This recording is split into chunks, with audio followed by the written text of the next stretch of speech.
Hello, friends. Did you know that nearly 80% of those who watch my videos aren't subscribed? If you enjoy the content, I'd truly appreciate it if you hit that subscribe button. It helps a lot. Also, don't forget to leave a like and share your thoughts in the comments. Your interaction not only supports the channel's growth, but also helps these stories reach more people. Thank you all for being here. By the way, where are you watching from? Let me know in the comments.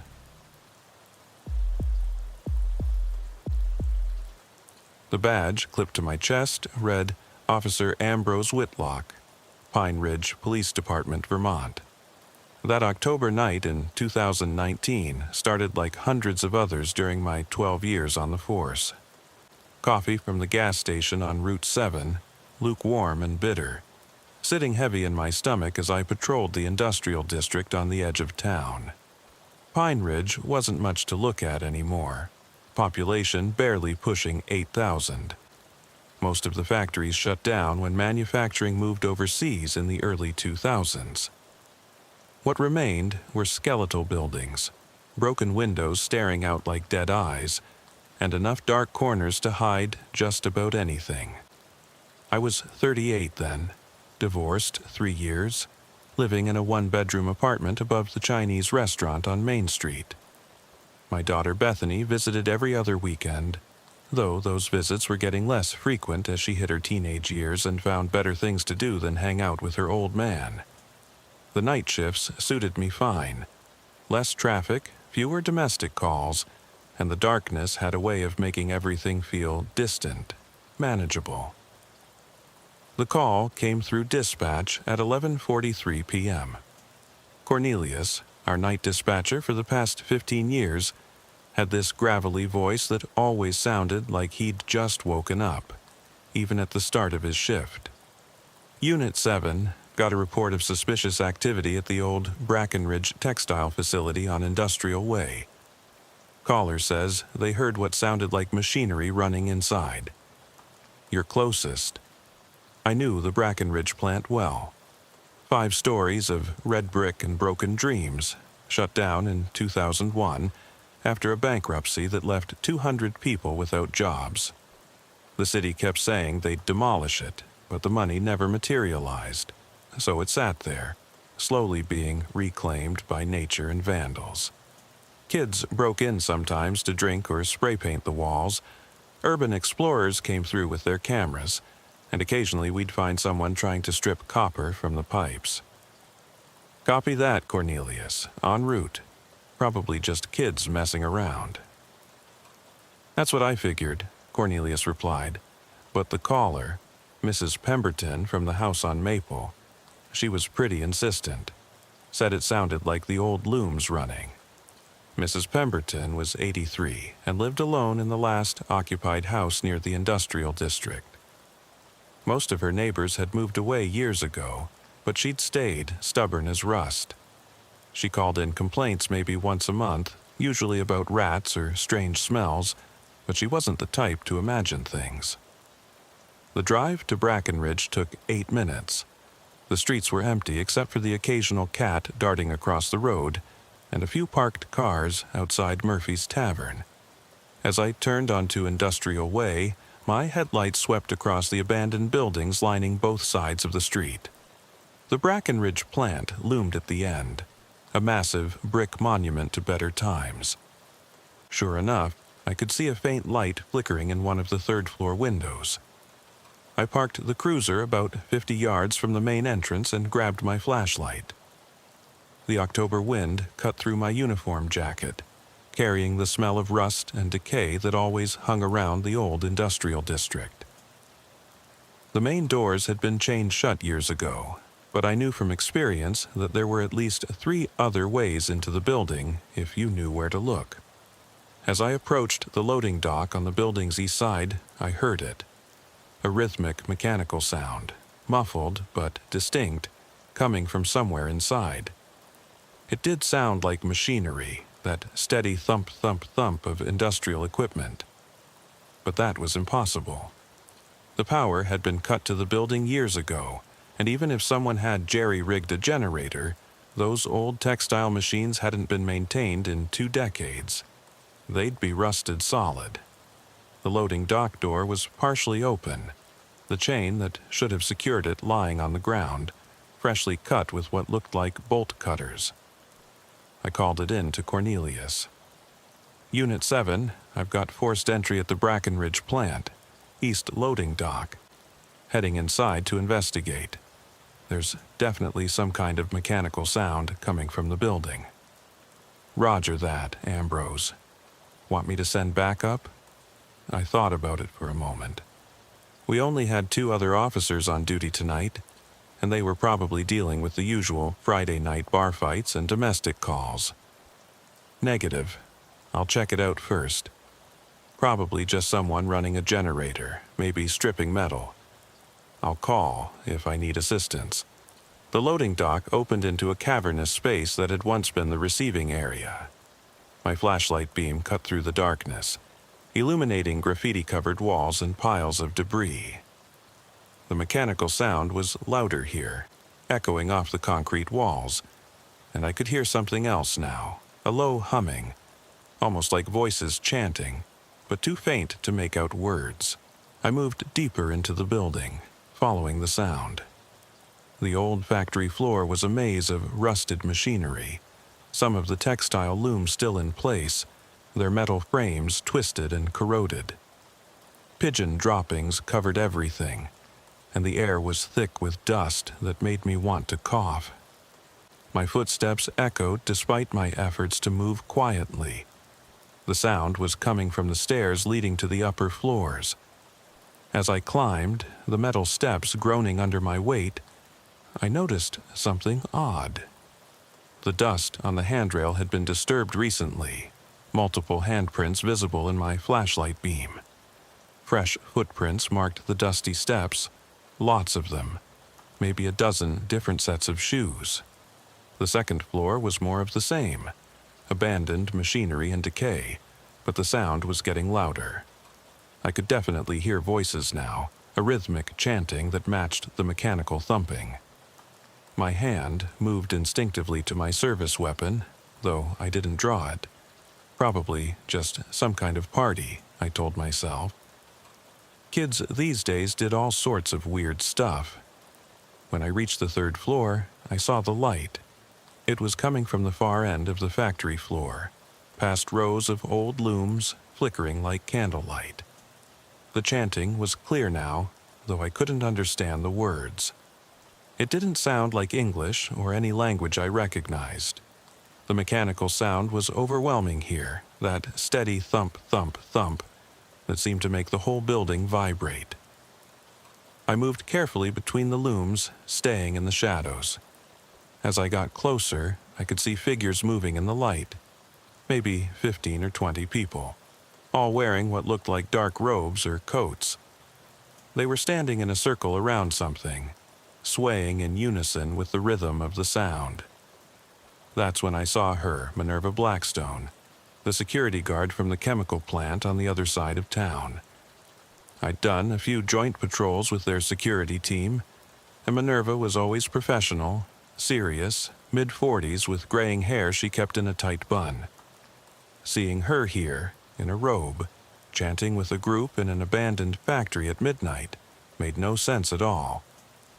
I stepped out from behind the loom, my flashlight beam cutting through the flickering light. Pine Ridge Police! Everyone, stay where you are! The chanting stopped immediately. The mechanical sound cut off like someone had thrown a switch. In the sudden silence, I could hear my own breathing, harsh and too loud. The group turned toward me as one, their faces hidden in the shadows of their hoods. All except Minerva, who had pushed her hood back, her face pale in my flashlight beam. "Officer Ambrose," she said, her voice steady but with something underneath, maybe fear, maybe something else. "You shouldn't be here. Minerva? What the hell is going on here?" Before she could answer, I heard it. A sound from behind the group, from whatever they'd been circled around. It was wet, organic, like something large moving through mud. The group parted, stepping back, and I saw what was in the center of their circle. At first, my brain couldn't process what I was looking at. It appeared to be one of the old textile looms, but it had been modified, altered in ways that made no mechanical sense. Pipes and tubes had been welded onto it, running from the machine to several industrial drums. The drums were transparent, filled with some kind of dark liquid that seemed to pulse with its own rhythm. And there was something inside the liquid, something moving. "You need to leave," Minerva said, stepping toward me. "This doesn't concern the police. This is older than Pine Ridge, older than the factories. We're just maintaining the agreement." "Agreement? Minerva, what are you talking about? And what is that thing?" The liquid in the drums was definitely moving now, swirling, and I could see shapes forming and dissolving, like faces pressing against the inside of the containers trying to get out. The modified loom started to vibrate, that mechanical thumping starting up again. But now I could see that nothing was actually moving. The sound was coming from the drums themselves, like a heartbeat. One of the robed figures stepped forward, pulling back his hood. I recognized him too, Dr. Marcus Webb from Pine Ridge General Hospital, a respected physician who delivered half the babies in town over the past 20 years. "Officer Whitlock," he said, using my last name formally. "You're interrupting something that's been happening here long before these factories were built. The town's prosperity, such as it was, came from this. And now that the factories are gone, we maintain the compact to prevent consequences." "Doc, you're not making any sense." "What compact? What is this thing?" The liquid in the drums was agitated now, splashing against the sides.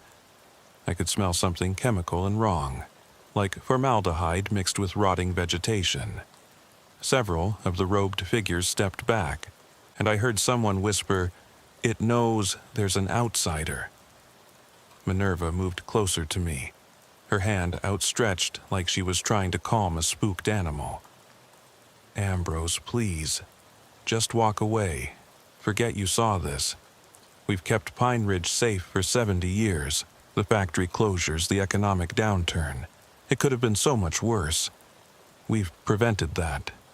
But if you interfere, if you break the circle of trust..." The drums began to shake violently.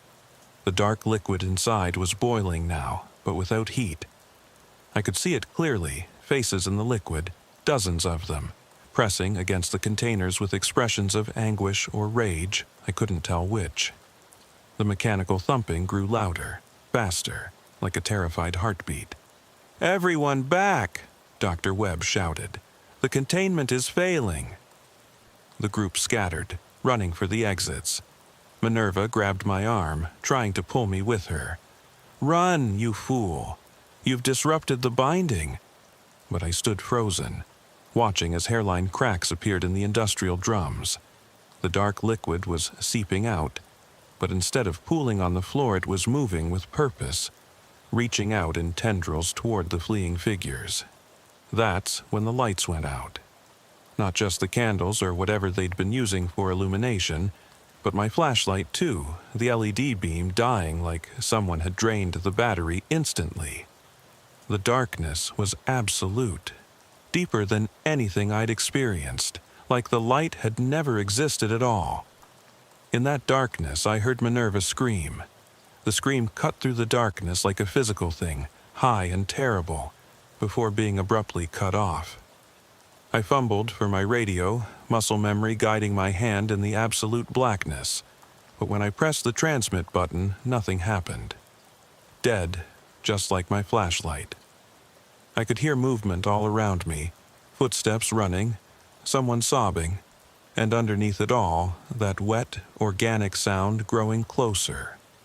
The smell hit me then, stronger than before, like standing over an open grave filled with chemical waste. My eyes were adjusting, or at least I thought they were, but the darkness remained complete, supernatural in its totality. "Minerva!" I called out, my voice echoing strangely in the space, like the acoustics of the room had changed. "Where are you?" No response, just more of those wet sounds, now coming from multiple directions. I started moving, keeping one hand on the old textile loom beside me for guidance, trying to retrace my steps toward the stairs. The metal was cold under my fingers, but as I moved along it, the temperature began to change, growing warmer, then hot, then scaling. I jerked my hand back, and in that moment of disorientation I heard breathing right beside me. Not normal breathing, but labored, wrong, like lungs filled with fluid trying to draw air. "Who's there?" My voice came out steadier than I felt. The breathing continued, circling me. I reached for my service weapon, drew it, though what good it would do in this darkness, I didn't know. The weight of it in my hand was reassuring at least, something solid and real in this nightmare. Then, suddenly, light. Not electric light, but a sick, phosphorescent glow emanating from the spilled liquid on the floor. It spread slowly, like bioluminescent algae, casting everything in a dim, green radiance.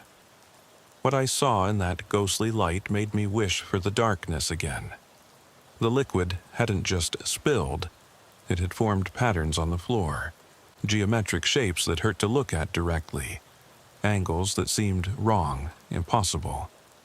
And where the liquid touched the old machinery, the metal was changing, not rusting but growing, sprouting organic-looking protrusions like tumors or coral. 3 of the robed figures were still in the room, pressed against the far wall. Dr. Hathaway, I recognized him now, even with his hood up, was muttering something over and over, a prayer or a chant.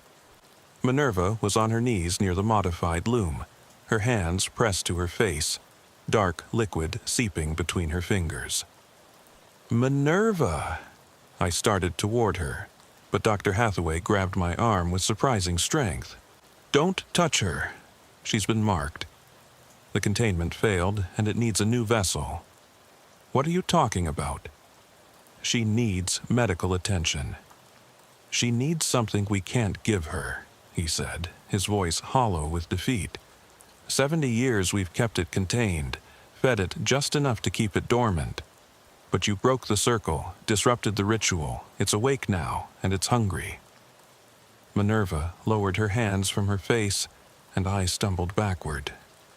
Her eyes were gone, replaced by pools of that dark liquid that seemed to swirl with its own inner light. When she spoke, her voice was layered, multiple tones speaking in unison. "The compact is broken," she said, but it wasn't really Minerva anymore. The feeding was insufficient. The vessel was weak. New terms must be negotiated. She stood, movements jerky like a marionette with tangled strings, and turned toward the modified loom.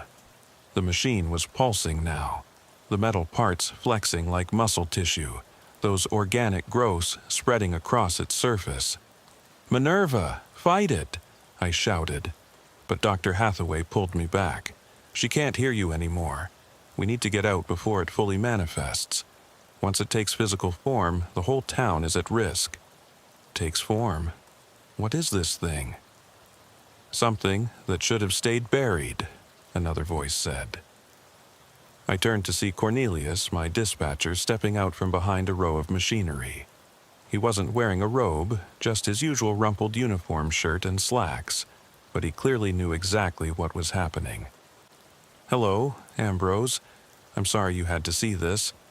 I tried to keep you away, but Mrs. Pemberton called the emergency line directly." "Cornelius, you're part of this?"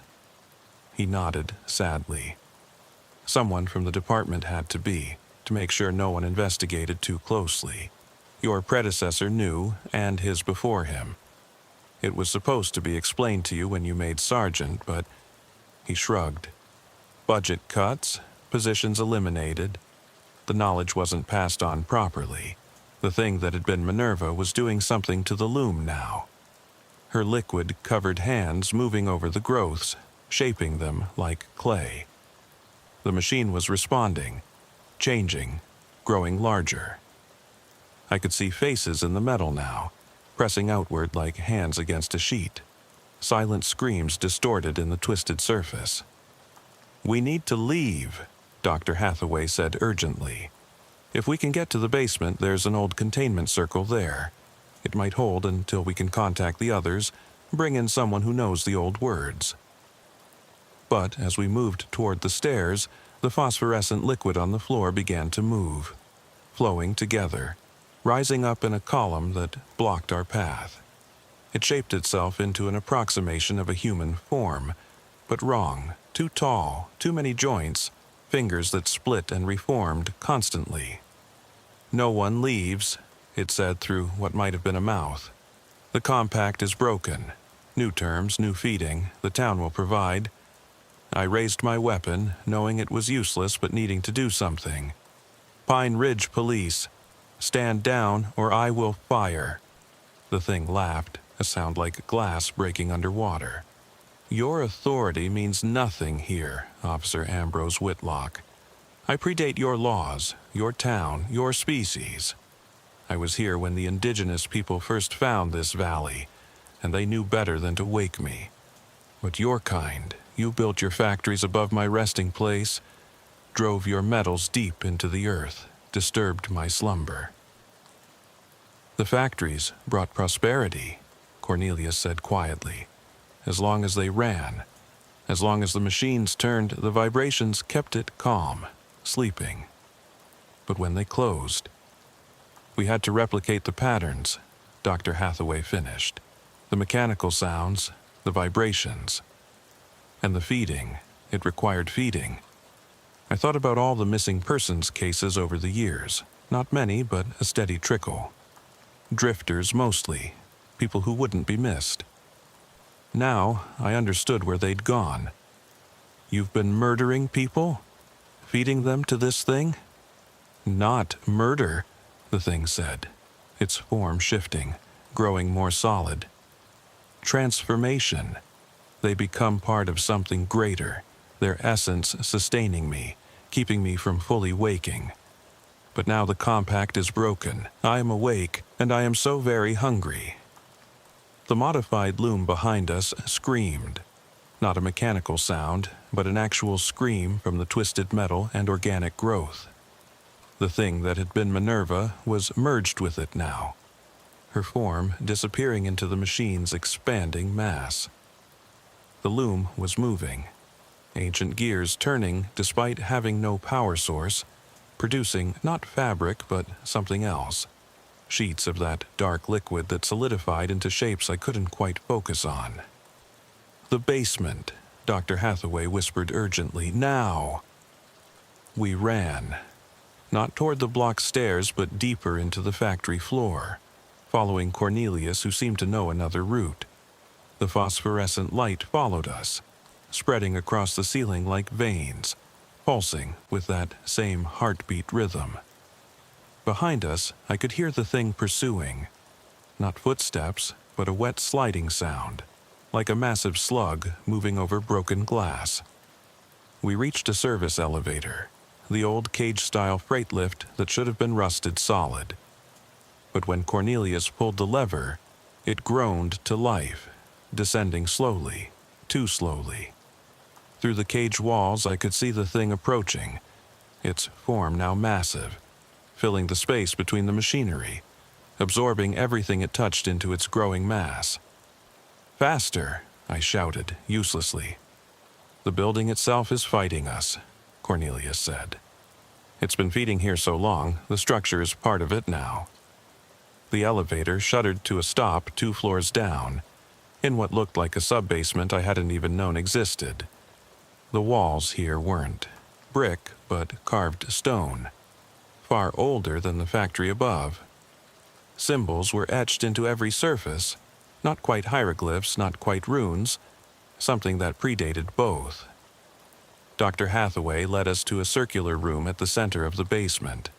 The floor was inlaid with metal, copper by the look of it, forming a complex pattern that made my eyes water to follow.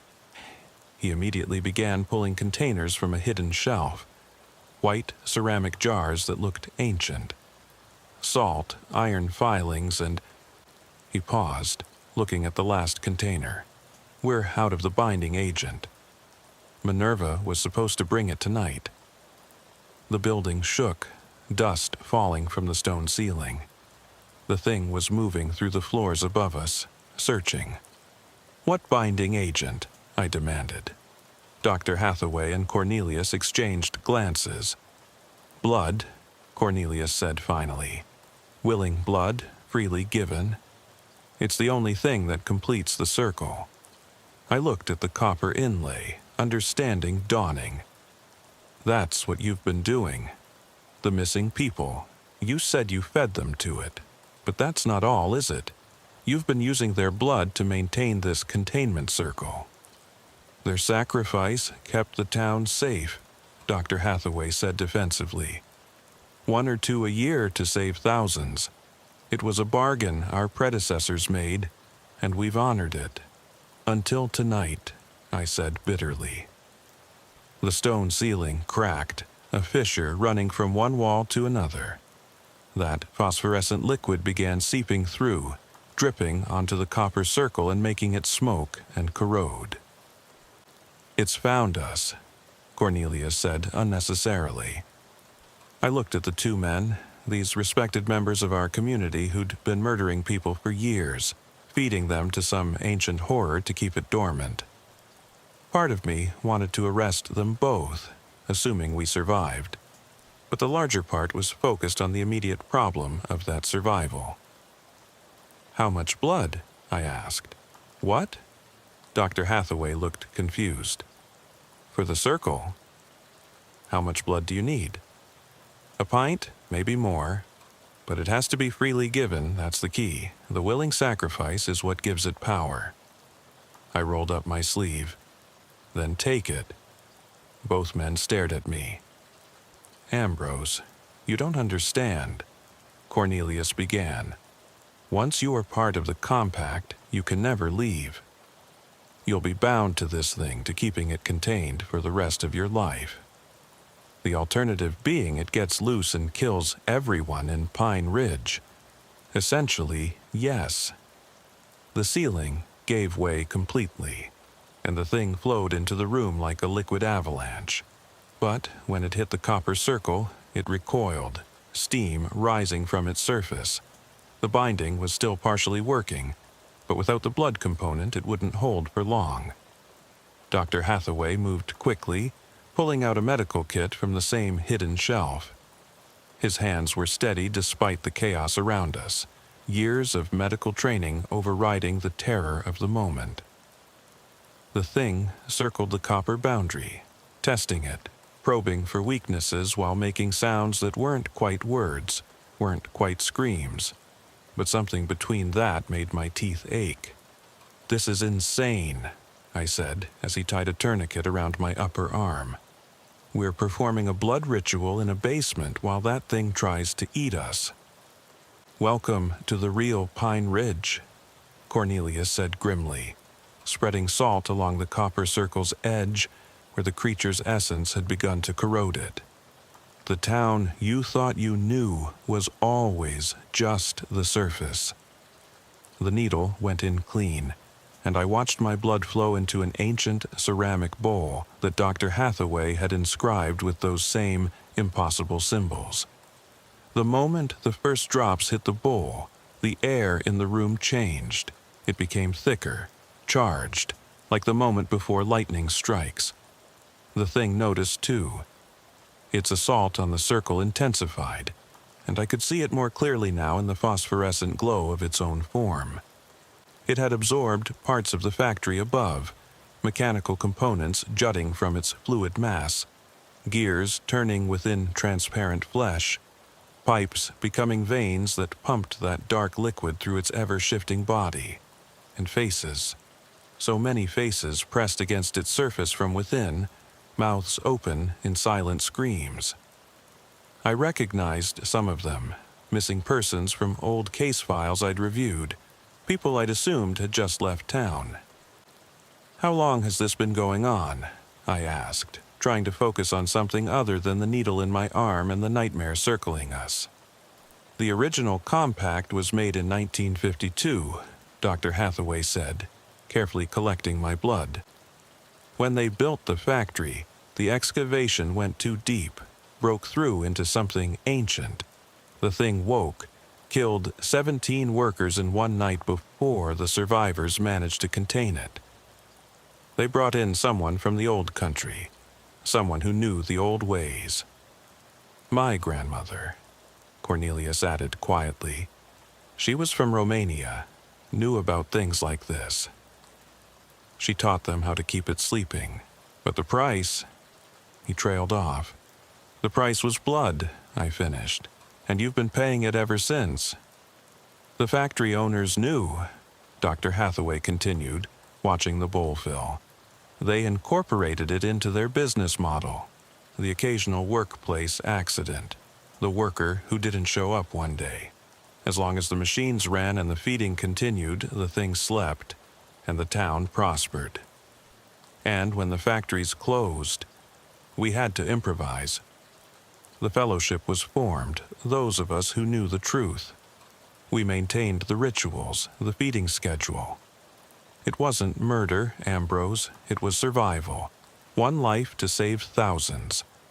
I wanted to argue, to point out that it was exactly murder, but the thing chose that moment to change tactics.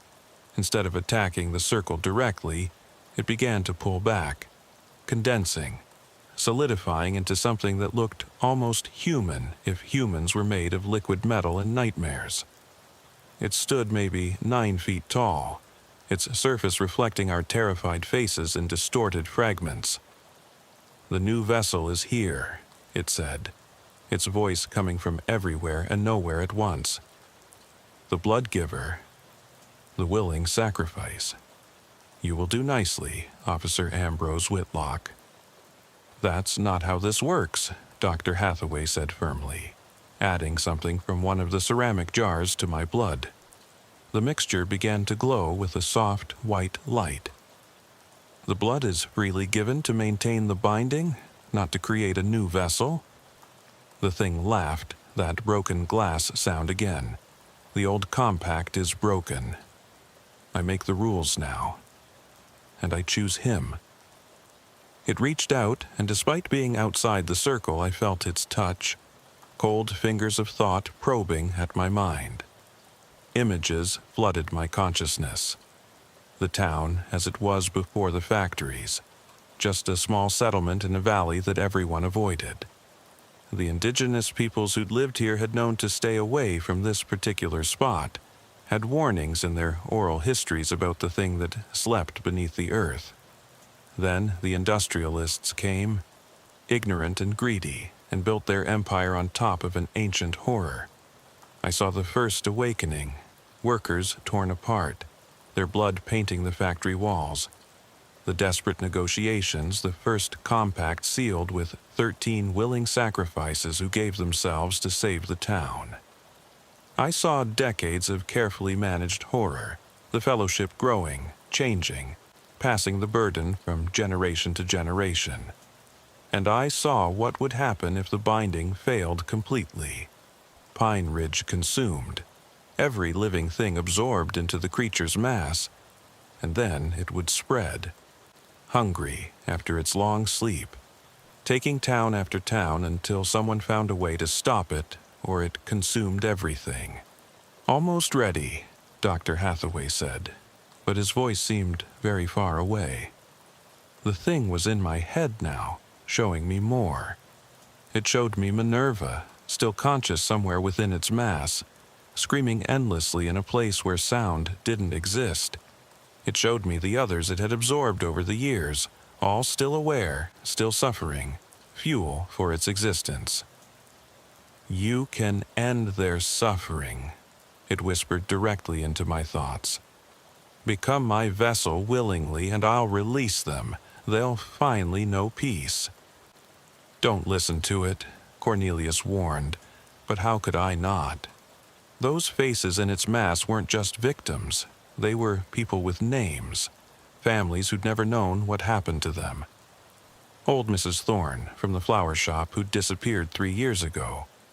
Young Timothy Garrett, the college student who'd supposedly transferred to another school mid-semester. They were all there, all suffering. How many? I asked aloud. What? Dr. Hathaway looked up from the bowl where he was mixing my blood with the other components. How many people have you fed to this thing over the years? He and Cornelius exchanged glances. Since 1952? Maybe 200. But Ambrose, you have to understand, without those sacrifices, the death toll would have been in the thousands. 200 people. 200 souls trapped in that thing's mass, suffering for decades. I thought about my daughter Bethany, safe at her mother's house, unaware that her town was built on a foundation of human sacrifice. I thought about all the missing persons cases that would never be solved, all the families who would never have closure. There has to be another way, I said. There is, the thing said, still speaking directly to my mind. Become my willing vessel, and I will leave this place. I will take you and go deep, back to sleep, far from any human settlement. Your sacrifice will save them all. It's lying, Dr. Hathaway said urgently. These things always lie. That's their nature. But looking at it, at the faces of the victims pressing against its surface, I wasn't sure it was lying. Maybe it was tired of this existence too, tired of being fed scraps, tired of being bound to this place. Maybe it just wanted to return to wherever things like it came from. The blood's ready, Dr. Hathaway announced, lifting the bowl. The mixture inside glowed like liquid starlight. We need to pour it on the circle, reseal the binding. For how long? I asked. Another year? Another 70 years? How long before someone else breaks the compact and we're right back here? For as long as we can maintain it, Cornelius said. It's not perfect, but it's the only solution we have. I stood up, the tourniquet making my arm throb. The thing watched me with eyes that weren't eyes, waiting. In its mass, I could see Minerva's face, her real face, not the possessed version, and she was looking at me with such desperation, such pain. There's another way, I said quietly. Ambrose, no. Cornelius stepped forward, but I held up my hand. Every year, you sacrifice innocence to keep this thing contained. Every year, more people disappear, more families destroyed. When does it end? It doesn't, Dr. Hathaway said simply. That's the point. It never ends. That's the price of keeping everyone else safe. I walked to the edge of the copper circle, careful not to cross it. The thing moved closer, its mass shifting eagerly. If I agree, I said to it, you'll release the others. All of them? The ones still whole enough to release, it responded. And for the first time, I heard something like honesty in its voice.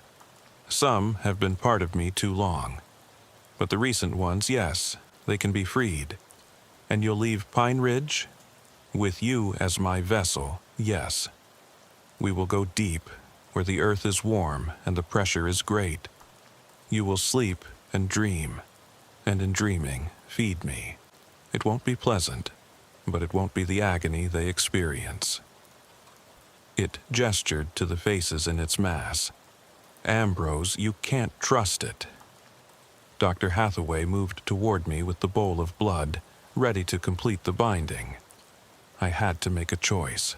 Maintain the status quo, knowing that more people would die, more families would suffer, and one day another cop would stand where I stood, facing the same horrible decision. Or take the chance that this thing, this ancient horror, might actually keep its word. I thought about Bethany again. She was 15 now, smart, planning to go to college, maybe become a teacher like Mrs. Thorne had been with her flower arranging classes at the community center. In 3 years, she'd be 18, old enough to be told the truth about Pine Ridge if she stayed. old enough to potentially become part of the fellowship, to carry this burden. Did I want that for her? Did I want her to spend her life feeding people to a monster to keep it contained? "Show me," I said to the thing. "Show me that you can release them." It shifted, and suddenly Mrs. Thorne's face pushed forward from its mass, becoming three-dimensional, gaining definition. Her eyes focused on me, truly seeing me for the first time in 3 years. "Officer Whitlock?" Her voice was weak, confused. "What? Where am I?" "The flowers." I was arranging flowers. "It's okay, Mrs. Thorne," I said, my voice breaking. "You're going to be okay." The thing pulled her back into itself, and she screamed, a very human sound that cut right through me. "You see," it said, "they are still themselves, still aware. I can free them, but only if you take their place." "Don't do this," Cornelius pleaded. "Think about your daughter." "I am thinking about her," I said. "I'm thinking about the world I want to leave for her. And it's not one where we feed people to monsters." I looked at the bowl in Dr. Hathaway's hands, glowing with my blood mixed with their binding agents. Then I looked at the thing, waiting patiently for my decision. "If I do this," I said, "I need guarantees. The people you release, they need to be returned safely. No tricks, no taking them back later." "Agreed," it said immediately. "And Pine Ridge is off limits. Forever. You never come back here. Never send any part of yourself here." "Agreed. And my daughter, she never knows about this. None of them do. Let them think I died in the line of duty, a hero cop who saved the town. That would be the truth," it said, and there was something almost like respect in its tone. Dr. Hathaway set down the bowl, his shoulders sagging. "You're really going to do this? Someone has to end the cycle," I said. "Might as well be me." I took out my phone, typing quickly. A message to Bethany. "Love you more than all the stars in the sky, baby girl. Be good for your mom. Dad's always watching over you." I hit send before I could change my mind. Then I stepped across the copper circle. The moment my foot crossed the copper boundary, everything changed. The air became thick like syrup, and I felt the thing's consciousness slam into mine with the force of a freight train. But instead of the violent possession I expected, it was more like sinking into deep water, cold and crushing but oddly peaceful. "Ambrose, no!" Cornelius lunged forward, but Dr. Hathaway held him back. "It's too late," the doctor said quietly. "The choice is made."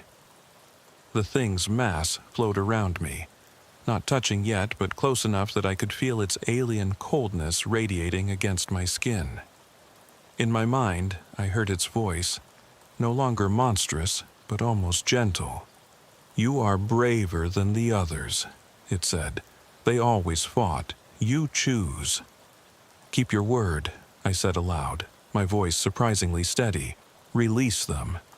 The creature began to pulse, its form shifting and contracting. One by one, shapes emerged from its mass. Human forms stumbling forward, gasping as if surfacing from deep water. Mrs. Thorne collapsed to the stone floor, her flower print dress the same one she'd been wearing 3 years ago. Timothy Garrett, the college kid, fell to his knees, retching up black liquid. Others followed, maybe a dozen in total, all alive, all free. Minerva was the last to emerge. The creature seemed reluctant to let her go, but finally she pulled free with a wet, tearing sound. She dropped to the ground, her security uniform soaked in that dark substance, but her eyes were her own again, terrified but human. "Get them out," I told Cornelius and Dr. Hathaway. "Get them all to the hospital. Tell them there was a chemical leak. Mass hallucination, whatever you need to say." Dr. Hathaway was already moving, checking pulses, helping people to their feet. But Cornelius stayed where he was, looking at me with an expression I couldn't read. "Your daughter," he said, "will grow up in a town free from this," I finished. "That's all that matters." The thing was closing in now, its mass condensing around me. I could feel it probing at the edges of my consciousness, looking for the way in. It wasn't painful, not yet, just pressure, like something too large trying to fit into too small a space. "The compact," the creature said, its voice now coming from inside my own head. "You must speak it, make it binding," I understood. This wasn't just about me sacrificing myself. It was about creating a new agreement, one that would hold even after I was gone. "I, Officer Ambrose Whitlock, freely give myself as vessel to this ancient thing," I said, the words coming from somewhere deep inside, maybe from the creature itself, or maybe from some part of me that understood what needed to be said. "In exchange, Pine Ridge and all its people are released from the compact of 1952. No more feeding, no more sacrifices. The debt is paid in full with my willing surrender." The copper circle on the floor began to glow, not with the white light of the blood mixture, but with a deep red radiance. The symbols on the walls lit up in response, and I realized this room had been built for this exact purpose. Not just to contain the creature, but to witness and seal new compacts. "Witnessed," Cornelius said formally, though his voice was thick with emotion. "Witnessed," Dr. Hathaway echoed from where he was helping Timothy Garrett to his feet. "Witnessed and bound," the creature said through me, and I felt the words burn themselves into reality. The absorption began in earnest then. The creature's mass flowed over me, into me, through me. I expected agony, but instead it was like falling asleep in the coldest winter, numbness spreading from my extremities inward. I could feel my consciousness being pushed down, compressed, making room for something vastly older and larger than myself. Through increasingly distant eyes, I saw Cornelius helping the freed victims up the stairs. Minerva was the last to go, turning back to look at me. Her lips moved, saying something, maybe "thank you," maybe "I'm sorry," but I could no longer hear external sounds. The creature was showing me things as we merged. Its true nature, not evil as I'd thought, but simply other. It came from spaces between spaces, from the dark before the first stars. It fed on consciousness not from malice but from need, the way we feed on food. Earth had been an accident, falling through a crack in reality during some prehistoric era, and it had been trapped here ever since, as much a prisoner as the people it had absorbed.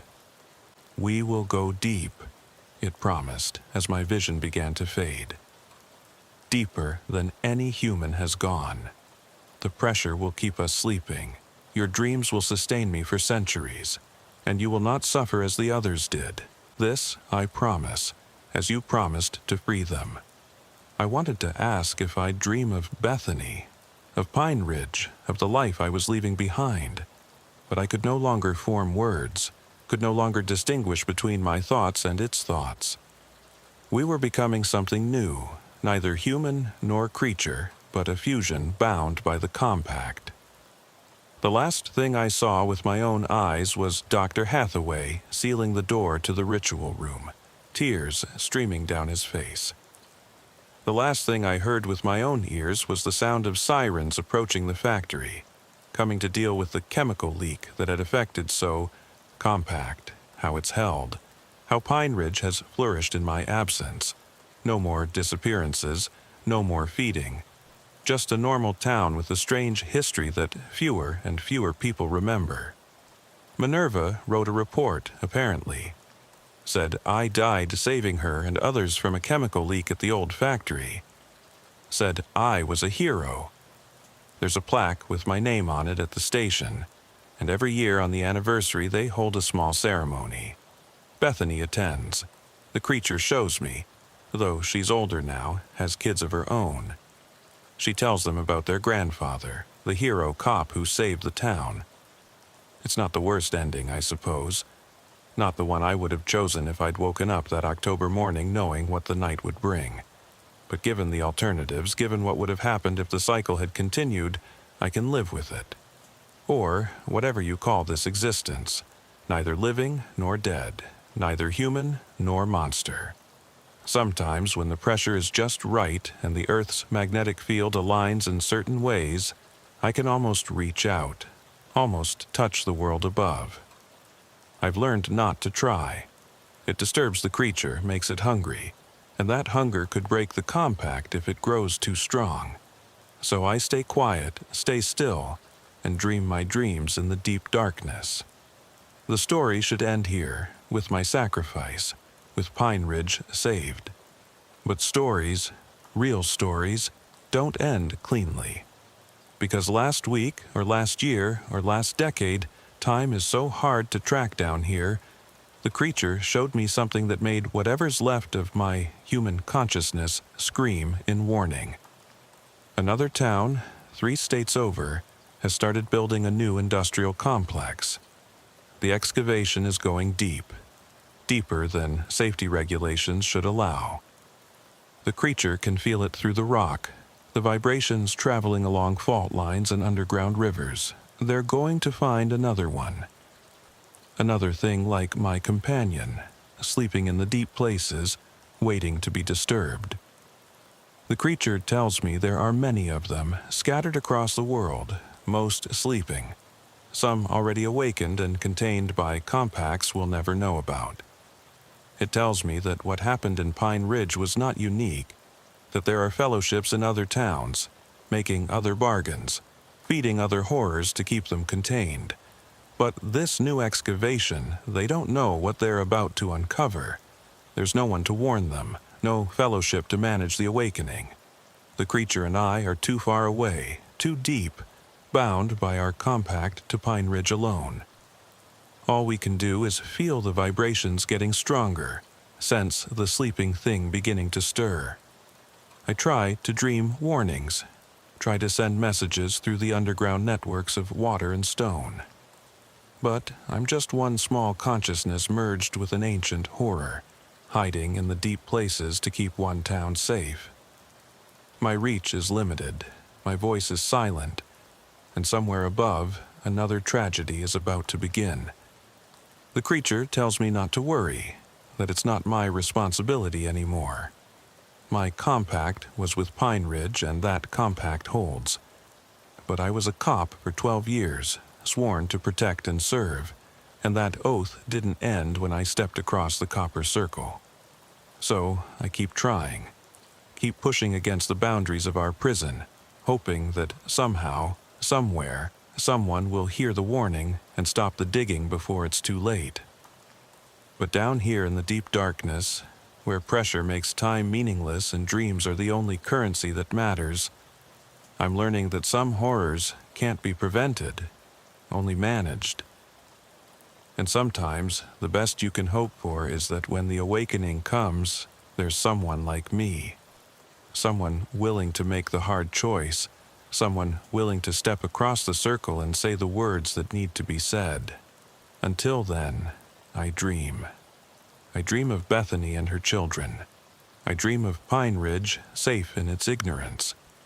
I dream of Minerva and the others I freed, living their lives, probably never talking about what happened in the factory.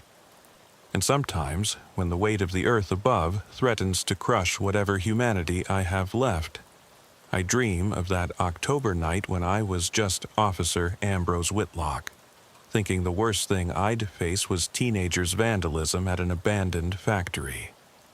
The creature stirs, hungry, and I feed it another dream. This one is about spring in Pine Ridge, when the apple blossoms fill the air with sweetness and the kids play in the streets until the fireflies come out. It's a good dream, a peaceful dream, and the creature settles and Kaz satisfied for now. We sink a little deeper, the pressure increasing, making sure we'll sleep for a very long time. My sacrifice wasn't for nothing. Pine Ridge is free. the compact holds. But somewhere above, I can still feel those vibrations, that other excavation getting deeper, getting closer to something that should stay buried, and all I can do is dream and hope that when it wakes, someone will be ready.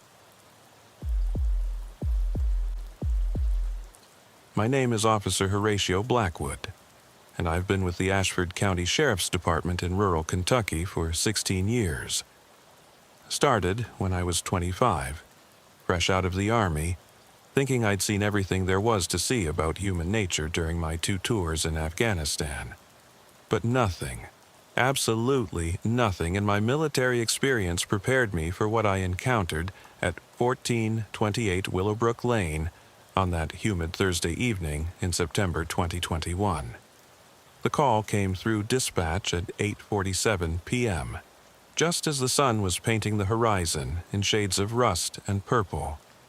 I was finishing up a report from a minor fender bender on Highway 60, sitting in my cruiser with the windows down, letting the thick Kentucky air wash over me. September in Ashford County meant the tail end of summer's oppressive heat, when the humidity clung to you like a second skin, and the cicadas sang their endless chorus from the trees. Unit 12, we've got a welfare check request at 1428 Willowbrook Lane. Dispatch crackled through. Neighbors concerned about Mrs. Cordelia Ashworth. Says he hasn't seen her in about 5 days, newspapers piling up, mail overflowing. I knew the address. Willowbrook Lane was in the older part of town, where Victorian-era houses stood like aging sentinels among ancient oak trees. These homes had been built in the 1890s when Ashford County was booming from tobacco money, before the industry collapsed and left the town to slowly fade into rural obscurity. Most of the houses there were either meticulously maintained by elderly residents who'd lived in them their whole lives or falling apart from neglect. Unit 12 responding, I said, already turning my cruiser toward the historic district. Any previous calls to that address? Negative, Horatio. Clean record. The concerned party is a Mr. Barnabas Thorne, lives at 1426 right next door. He's waiting outside if you need to speak with him. Barnabas Thorne. I knew him by reputation, though we'd never formally met. 78 years old, retired professor from the community college, widower for the past decade. The kind of neighbor who kept meticulous care of his lawn and knew everyone's business within a 3-block radius. If he was concerned enough to call for a welfare check, something was definitely off. The drive to Willowbrook Lane took 12 minutes through the winding roads that connected our small downtown to the historic district. I passed the old tobacco warehouses, long converted to antique shops and artist studios that attracted weekend tourists from Louisville. The Dollar General, where half the town did their shopping. The abandoned Rexall drugstore with its faded ghost sign still visible on the brick wall.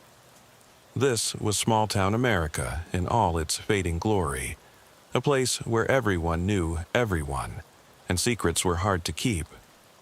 Or so I thought. Willowbrook Lane was exactly as I remembered it from previous patrols. Enormous houses set back from the street, their wraparound porches and ornate gingerbread trim speaking of a more prosperous era. The street itself was narrow, barely wide enough for 2 cars to pass, lined with oaks so old their branches formed a canopy overhead, blocking out most of the dying sunlight. Number 1426 was easy to spot. Barnabas Thorne was standing in his front yard, still dressed in a crisp white shirt and pressed khakis despite the evening hour. He was a thin man, almost skeletal, with white hair combed precisely over a spotted scalp. When he saw my cruiser, he immediately started walking toward the street, his cane tapping against the sidewalk in an agitated rhythm. I parked and got out, adjusting my duty belt out of habit.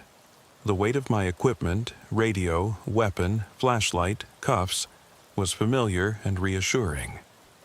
The air was thick with the smell of honeysuckle and something else. something sweet and cloying that I couldn't quite identify. Officer Blackwood? Barnabas's voice was cultured, with just a hint of the Kentucky drawl that marked him as a local despite his educated bearing. Thank goodness you're here. I'm terribly worried about Cordelia. Mr. Thorne, I nodded, pulling out my notepad. When did you last see Mrs. Ashworth? He leaned heavily on his cane, his pale blue eyes troubled behind wire-rimmed glasses. Sunday evening, around 6 o'clock. She was on her porch, tending to her flowers. We exchanged pleasantries about the weather. Nothing seemed amiss. And that was 5 days ago? Yes, sir. Now, Cordelia is a creature of habit.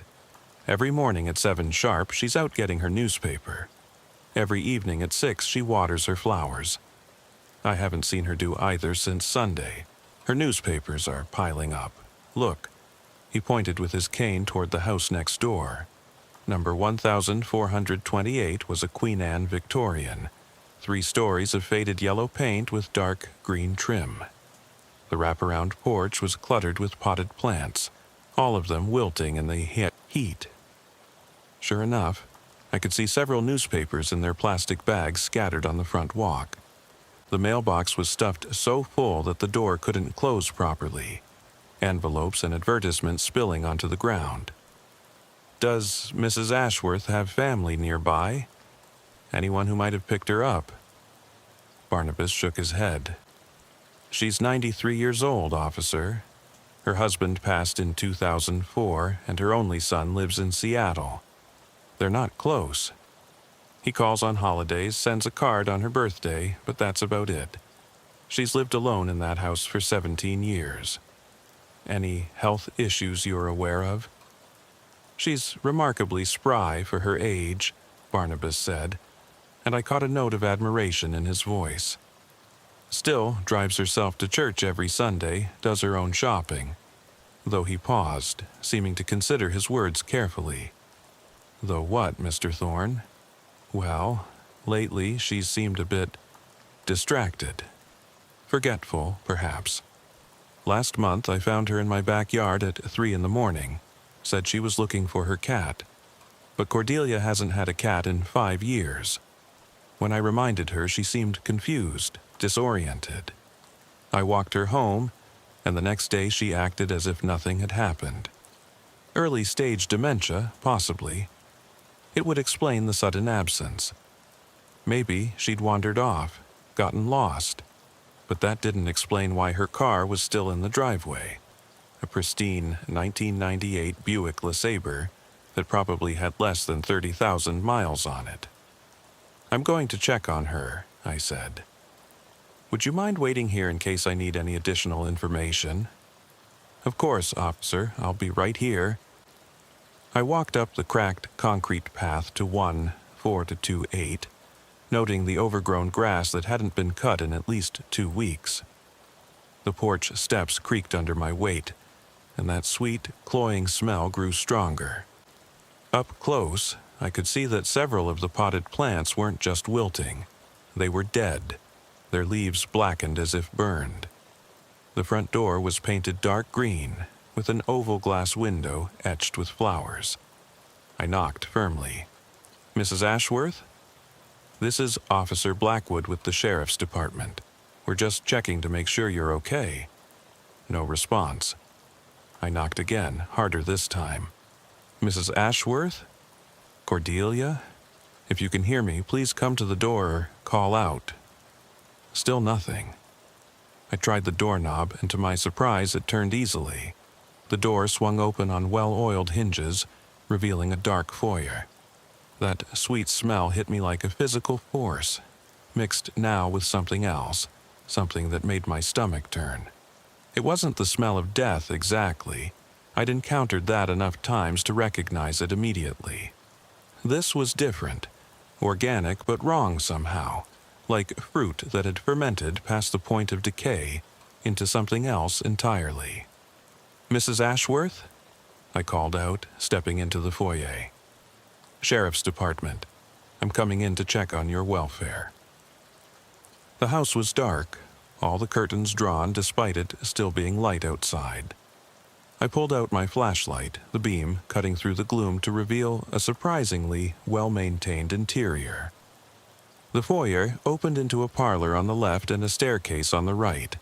Victorian furniture, all dark wood and faded velvet, filled the spaces. Every surface was covered with doilies and knickknacks, porcelain figures and framed photographs spanning decades. I moved through the parlor first, my flashlight beam dancing across the walls covered in floral wallpaper that had probably been there since the house was built. A grandfather clock stood silent in the corner, its hands frozen at 11:47. The dust was thick on some surfaces but disturbed on others, as if someone had been moving through the space recently but only touching certain things. "Mrs. Ashworth," I called again, moving toward what I assumed was the kitchen. The kitchen was a step back in time, with a 1950s-era refrigerator humming loudly, and a gas stove that looked even older. Dishes were piled in the sink, covered in mold. A calendar on the wall was still turned to August, with various appointments written in shaky handwriting. Doctor's appointment on the 15th. Church bazaar on the 22nd. Remember pills written on every single day. On the kitchen table was an array of pill bottles, at least a dozen of them, all prescribed to Cordelia Ashworth. I recognized some of the medications: blood pressure, diabetes, something for memory that suggested her doctor was already treating her for cognitive decline. But the pills were scattered across the table.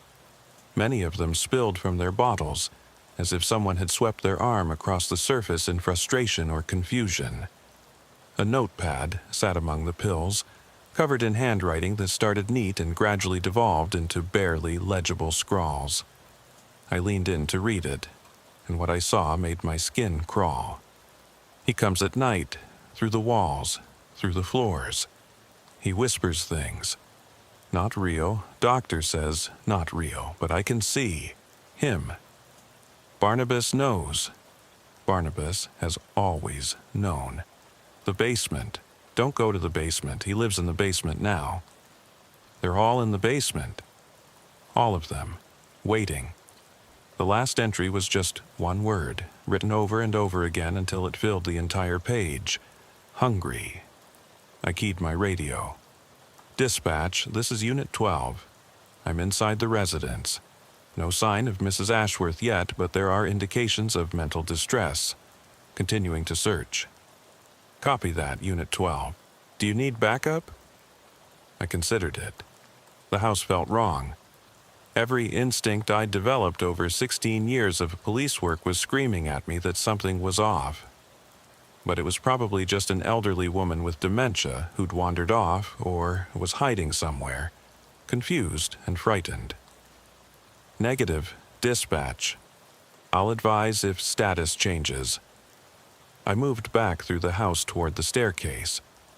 As I climbed to the second floor, the smell grew stronger, and I noticed something else. The temperature was dropping. Outside, it was still in the 80s, humid and sticky. But here on the second floor, it felt like late autumn, cold enough that I could see my breath misting in the flashlight beam. The second floor had 4 bedrooms and a bathroom. I checked each room methodically. The master bedroom was frozen in time, with a 4-poster bed made up with a handmade quilt, more photographs on every surface, and a thick layer of dust indicating no one had slept there in weeks. The other bedrooms were similarly untouched. One set up as a sewing room, another as a study. The third completely empty except for boxes stacked against one wall. The bathroom was where things got strange. Or stranger, I should say. The bathtub was full of water, but the water was black, completely opaque, and it wasn't reflecting my flashlight beam. It absorbed the light like a void. The smell was overwhelming here, that sweet, rotting scent that made me gag. There were clothes on the floor, a floral house dress and undergarments, laid out as if someone had just stepped out of them. I reached out with my pen to touch the black water and immediately pulled back. It wasn't water, it was too thick, too viscous, moving with a sluggish current despite nothing disturbing it. And it was warm, body temperature warm, in a room that was cold enough to see my breath. I backed out of the bathroom, my hand instinctively moving to my service weapon. 16 years on the force, and I'd never drawn my gun on a bathtub before, but something about that black substance made every alarm bell in my head ring at once. I keyed my radio again, keeping my voice low and steady. Dispatch, Unit 12. The situation is unusual. No sign of the resident yet, but I'm finding evidence of possible hazardous materials in the home. Might need to contact County Health Department. Copy that, Unit 12. Should I send backup? I hesitated. What would I tell them? That I was spooked by some black water in a tub? That an old lady's rambling notes had me on edge? Stand by, dispatch. Let me complete my search first. There was one place I hadn't checked yet. The basement. According to Cordelia's frantic notes, that's where he lived, where they were waiting. I'd been in enough basements during welfare checks to know they were usually just full of cobwebs and forgotten Christmas decorations. But given everything else I'd seen in this house, I wasn't taking any chances. I made my way back downstairs, the temperature rising slightly as I descended. The basement door was in the kitchen, painted the same faded yellow as the walls, with an old-fashioned slide bolt locked from the kitchen side. That was odd. Why would someone lock a basement door from the outside? I slid the bolt back, and the door swung open on its own, as if pushed by air pressure from below. The smell that wafted up was different from the sweet decay I'd noticed earlier. This was earthier, like freshly turned soil mixed with something medicinal, almost antiseptic. A wooden staircase descended into absolute darkness. "Mrs. Ashworth?" I called down. "Cordelia? This is Officer Blackwood. If you're down there, please answer me." Silence. But not the normal silence of an empty room. This was the kind of silence that felt intentional, like something was actively choosing not to respond. I clicked my flashlight to its highest setting and started down the stairs, each step creaking under my weight. The basement was larger than I expected, extending under the full footprint of the house. The floor was hard-packed dirt, unusual for a house this old and well-maintained. The walls were field stone, sweating moisture in the beam of my flashlight. And it was warm down here, uncomfortably warm, like standing too close to a furnace. The space had been divided into sections with hanging sheets, like makeshift rooms. I pushed through the first sheet and found what looked like a root cellar, shelves lined with mason jars. But when I looked closer, the jars didn't contain preserves or vegetables. Each one held something floating in clear liquid. I picked one up, angling it toward my flashlight, and nearly dropped it when I realized what I was looking at. Teeth, human teeth, dozens of them, some with fillings still visible, others yellowed with age. The label on the jar was written in that same shaky handwriting from the notepad upstairs. Margaret Thompson, 1987. I set the jar down carefully and examined the others. Harold Morrison, 1993. Louise Garrett, 2001. Benjamin Cross, 2009. Names and dates going back decades. There had to be at least 40 jars, each one containing teeth, and each one carefully labeled with a name and year. My mind was racing. These names, some of them sounded familiar. Missing persons cases, old obituaries. I couldn't place them exactly, but something about them rang distant bells in my memory. I took out my phone to photograph the jars, but there was no signal down here, and the camera kept refusing to focus, as if the air itself was too thick. I pushed through another hanging sheet and found myself in what looked like a makeshift living space. A cot with military-style blankets neatly made. a small table with a kerosene lantern. And sitting in a rocking chair, facing away from me, was a figure in a faded house dress. "Mrs. Ashworth?" I said, moving around to see her face. "Ma'am, are you—" I stopped mid-sentence. It was Cordelia Ashworth, or at least it had been. She was sitting perfectly still, her eyes open but filmed over with a milky substance. Her skin had a waxy quality, like she'd been embalmed, but her chest was moving, barely perceptible rises and falls. She was breathing, but everything else about her suggested she'd been dead for days. "Ma'am?" I reached out to check her pulse, and her head snapped toward me with a speed that made me jump back. Her filmed-over eyes seemed to focus on me, though I didn't understand how that was possible. "You shouldn't be here," she said, her voice coming out in a whisper that sounded like wind through dry leaves. "He doesn't like visitors during feeding time." "Who doesn't, Mrs. Ashworth?" "Who's he?"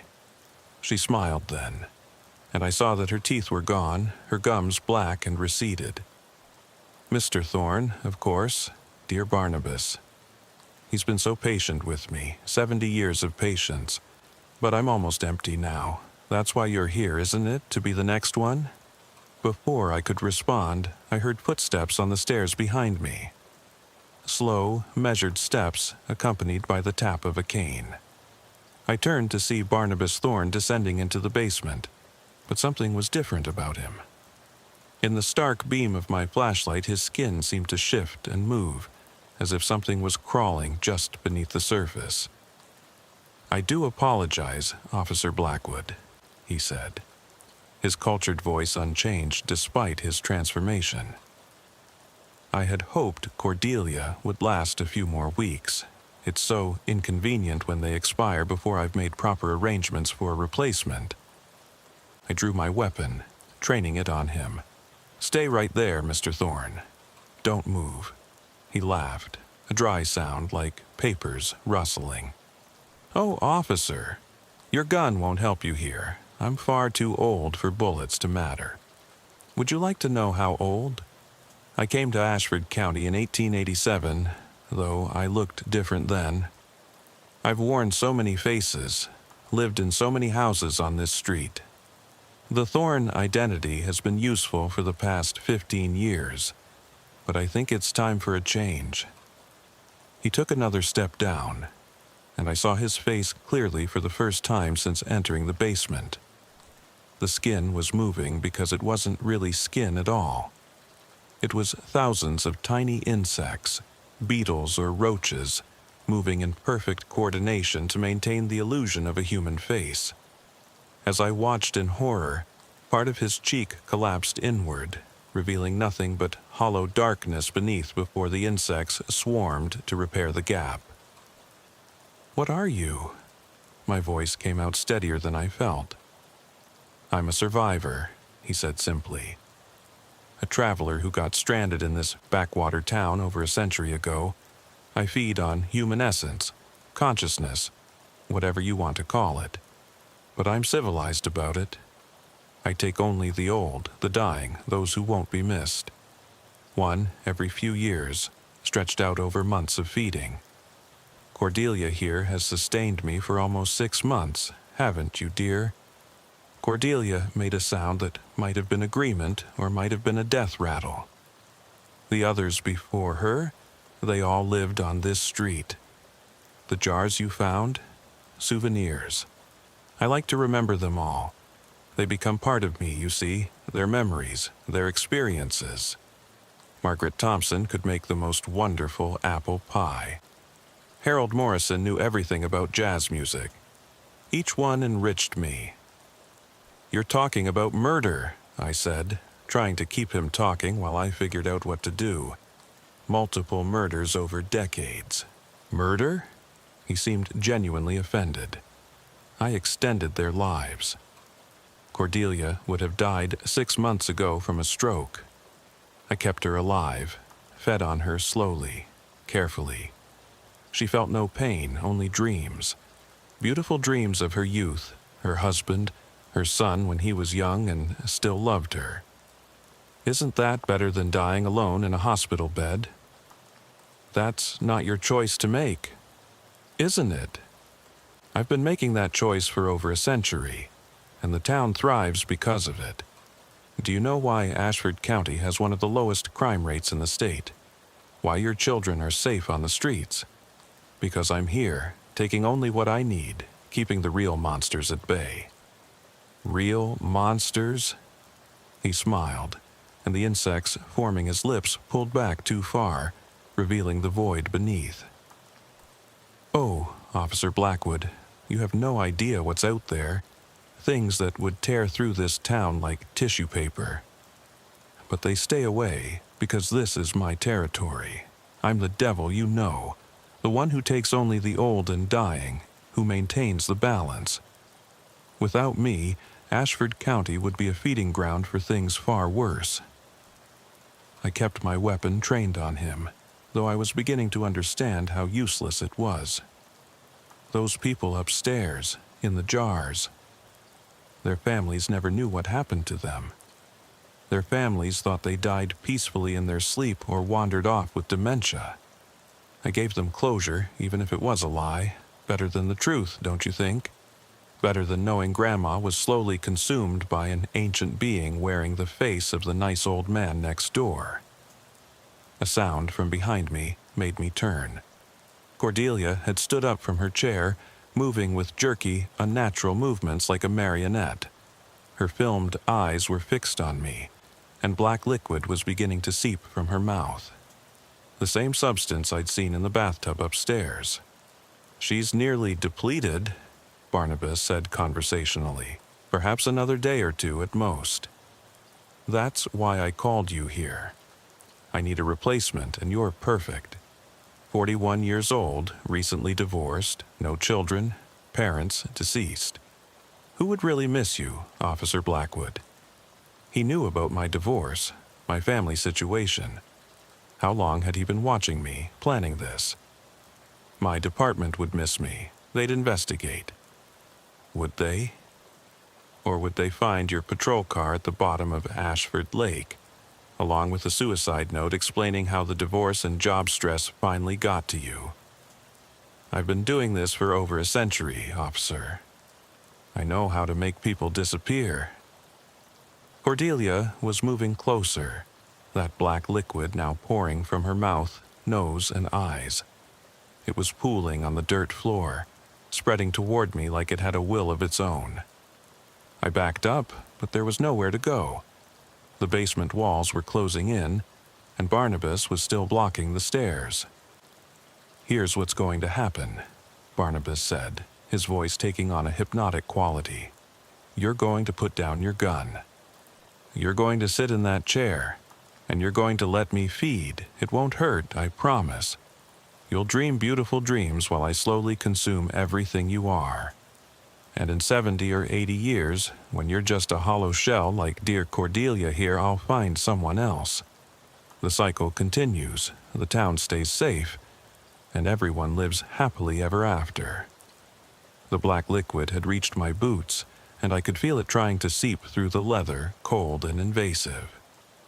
Cordelia was only a few feet away now, her mouth opening wider than humanly possible, revealing that she was hollow inside, just a skin suit filled with that black substance. I had to make a choice. Try to fight my way past Barnabas and probably fail, or find another way out. That's when I remembered the kerosene lantern on the small table. Kerosene, flammable, in a basement full of old wood and fabric. "You're right," I said, lowering my weapon slightly. "You're right about everything. But answer me one thing first. If you're so old, so powerful, why do you need to hide down here? Why the elaborate charade with Cordelia?" Barnabas tilted his head, the insects under his skin shifting with the movement. "Because, Officer Blackwood, even ancient beings need to follow certain rules. I can only feed on the willing or the dying. Cordelia invited me 6 months ago when she was having her stroke. She thought I was there to help. That invitation, that moment of willing acceptance, is what allows me to feed. Without it, I'm just a collection of insects wearing a human suit, surviving on drops of essence freely given. So, you need permission, I said, taking a small step toward the table with the lantern. You can't just take what you want. The old laws still bind, even here, he admitted. But you'll give permission. They always do in the end, when the black tide rises and the dreams begin. Even now, you can feel it, can't you? The temptation to just let go, to sink into the darkness where nothing hurts anymore. He was right. The black liquid was doing something to me, making my thoughts fuzzy, my will weaker. I could feel Cordelia's dreams leaking into my mind, memories of summer picnics and birthday parties, her son's first steps, her husband's laugh. They were beautiful, seductive, so much better than my own recent memories of divorce papers and empty apartments. But then I remembered something else. My training. During a hostage negotiation course, they'd taught us about Stockholm Syndrome, about how captors use psychological manipulation to break down resistance. This was the same thing, just with a supernatural twist. I bit down hard on my tongue, using the pain to clear my head, and lunged for the kerosene lantern. No! Barnabas moved faster than any elderly man should be able to, but I was already smashing the lantern against the wooden support beam. Kerosene splashed everywhere, soaking into the old wood, the hanging sheets, the dirt floor. The smell of fuel overwhelmed everything else. I pulled out my lighter, holding it up. Back off, both of you, or I'll burn this whole place down. Barnabas froze, and even Cordelia stopped her advance. The black liquid around my feet began to recede, pulling back like the tide. You'd burn too, Barnabas said, but there was uncertainty in his voice now. Maybe, but you've been here for over a century, right? All your jars, all your memories, all your carefully preserved trophies. They'd all burn, and you, a collection of insects? I'm betting fire is one thing you can't survive. The insects under his skin began moving faster, agitated. Parts of his face kept collapsing and reforming, like he was having trouble maintaining his shape. You don't understand what you're doing. Without me, this town will survive just fine, I interrupted. We don't need a monster to protect us from other monsters. That's what law enforcement is for. That's what community is for. We protect each other. Such naive optimism, he sneered, but he took a step back toward the stairs. You have no idea what's coming. The barriers I've maintained, the agreements I've made with things far worse than me. When I'm gone, they'll come. And your guns, your laws, your community won't stop them. We'll deal with that when it happens. I kept the lighter flame steady, despite my shaking hand. Right now, I'm dealing with you. Here's what's going to happen. You're going to leave. Tonight. Leave Ashford County and never come back. Take your insects and find somewhere else to exist, somewhere far from here. And if I refuse, I lowered the lighter toward a kerosene-soaked sheet. Then we all burned together. I've got nothing left to lose. My ex-wife got the house, the savings, even the dog. My parents are dead. I've got a studio apartment and a job that's slowly killing me. You think threatening me with death scares me? Some days it sounds like a relief. I was bluffing mostly, but he didn't know that. And the beauty of a good bluff is selling it with absolute conviction. Barnabas studied me for a long moment. Then, slowly, his human shape began to dissolve. The insects scattered, thousands of them, maybe millions, spreading across the basement walls like a living shadow. His voice came from everywhere and nowhere, a whisper of wings and chittering. You'll regret this, Horatio Blackwood. when the first child goes missing, when the shadows grow teeth, when the things I've kept at bay come calling, you'll remember this moment. You'll remember that you had a devil who only took the dying, and you traded him for devils who will take everyone. The insects swarmed up the stairs, a black river of clicking legs and beating wings. I heard them flow through the house above, the sound like a hurricane of whispers. Then, gradually, silence. Cordelia collapsed the moment Barnabas left.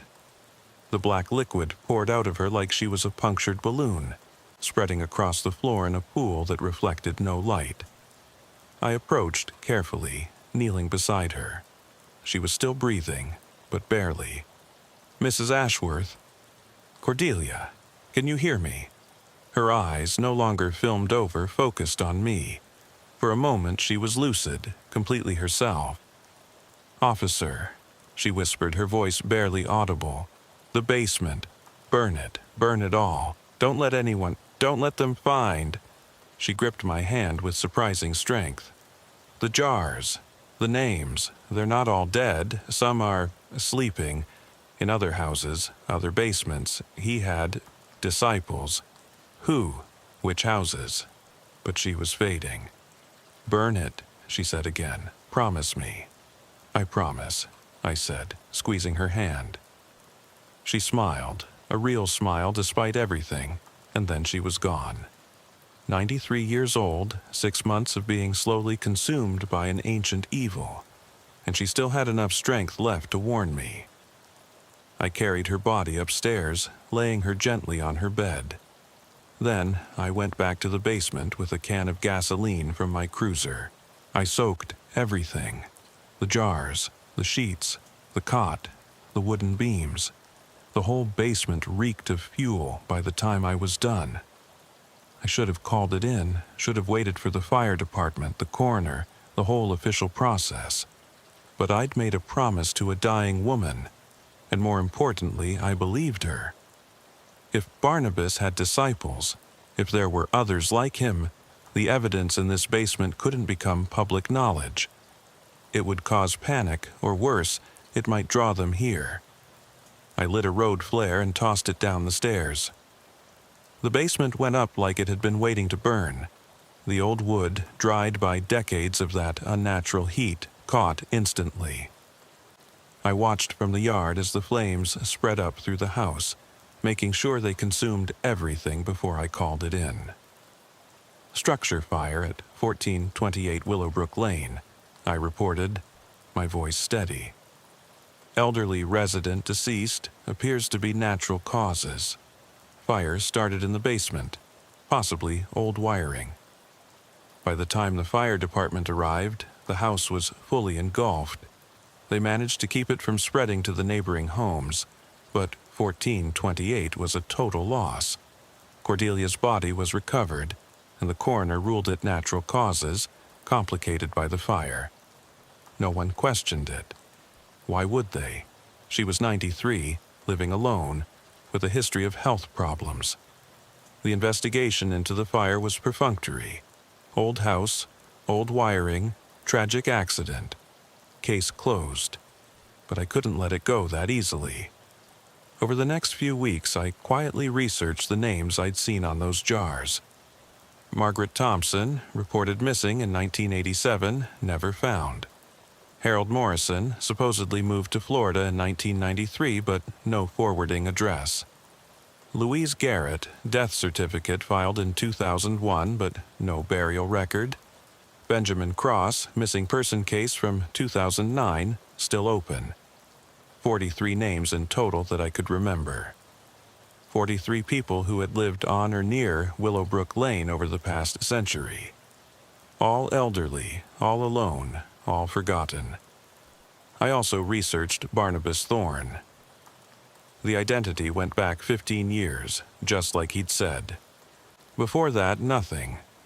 But I found something interesting in the Historical Society archives, a photograph from 1953 showing the Willowbrook Lane Community Association. Standing in the back row was a man who looked exactly like Barnabas, except his name was listed as Theodore Blackstone. Another photo from 1921 showed the same face, this time named Edmund Cordwell. How many identities had he worn?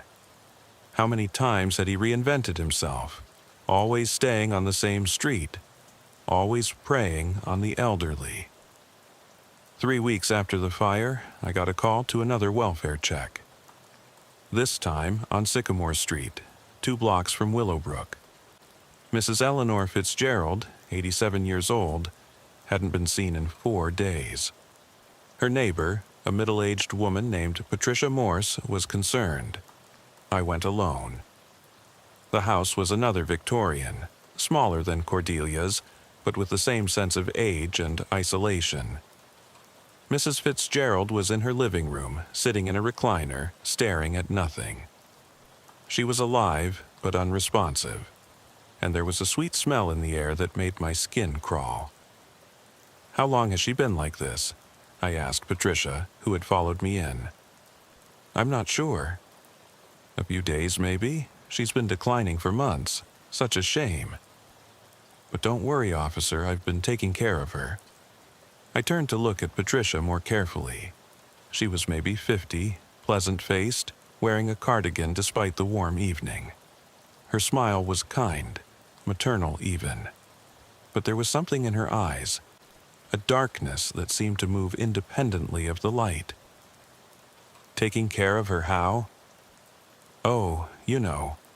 Bringing meals, helping with medication, keeping her comfortable. It's what neighbors do, isn't it? We look after each other." I noticed a row of mason jars on the mantel, each one filled with what looked like preserves. The labels were handwritten. Eleanor's Strawberry, 2021. Eleanor's Peach, 2021. Eleanor's Apple, 2021. "Mrs. Morse," I said carefully, "how long have you lived in this neighborhood?" "Oh, all my life. My family has been here for generations. We're part of the foundation of this community, you might say. Disciples." Cordelia had warned me about disciples. "I'm going to need to call an ambulance for Mrs. Fitzgerald," I said, reaching for my radio. "I don't think that's necessary," Patricia said, and her voice had changed, taken on that same hypnotic quality Barnabas had used. "She's comfortable here. Peaceful. Why disturb that?"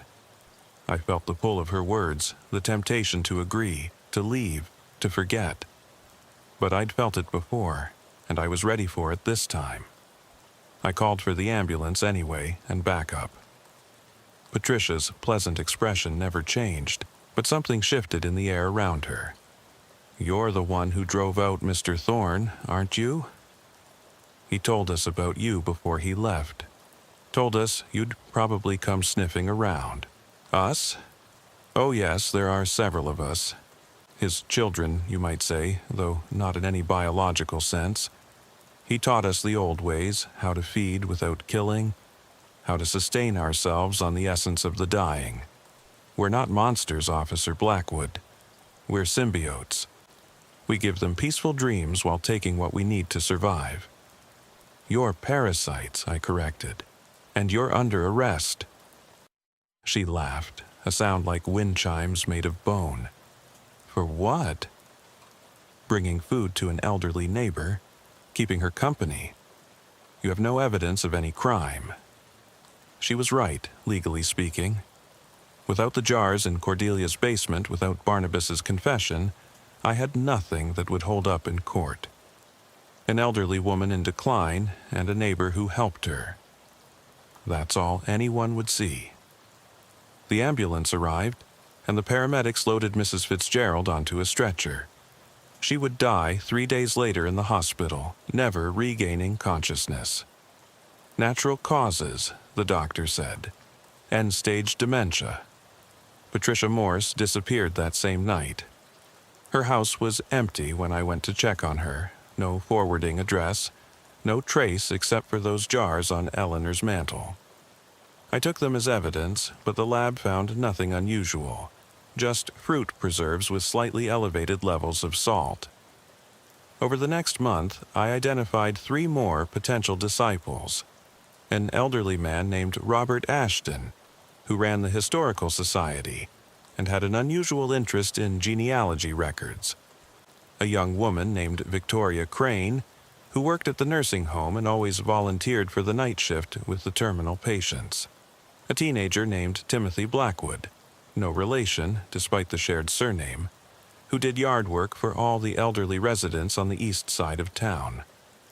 I couldn't prove anything against any of them, but I watched them, and they knew I was watching.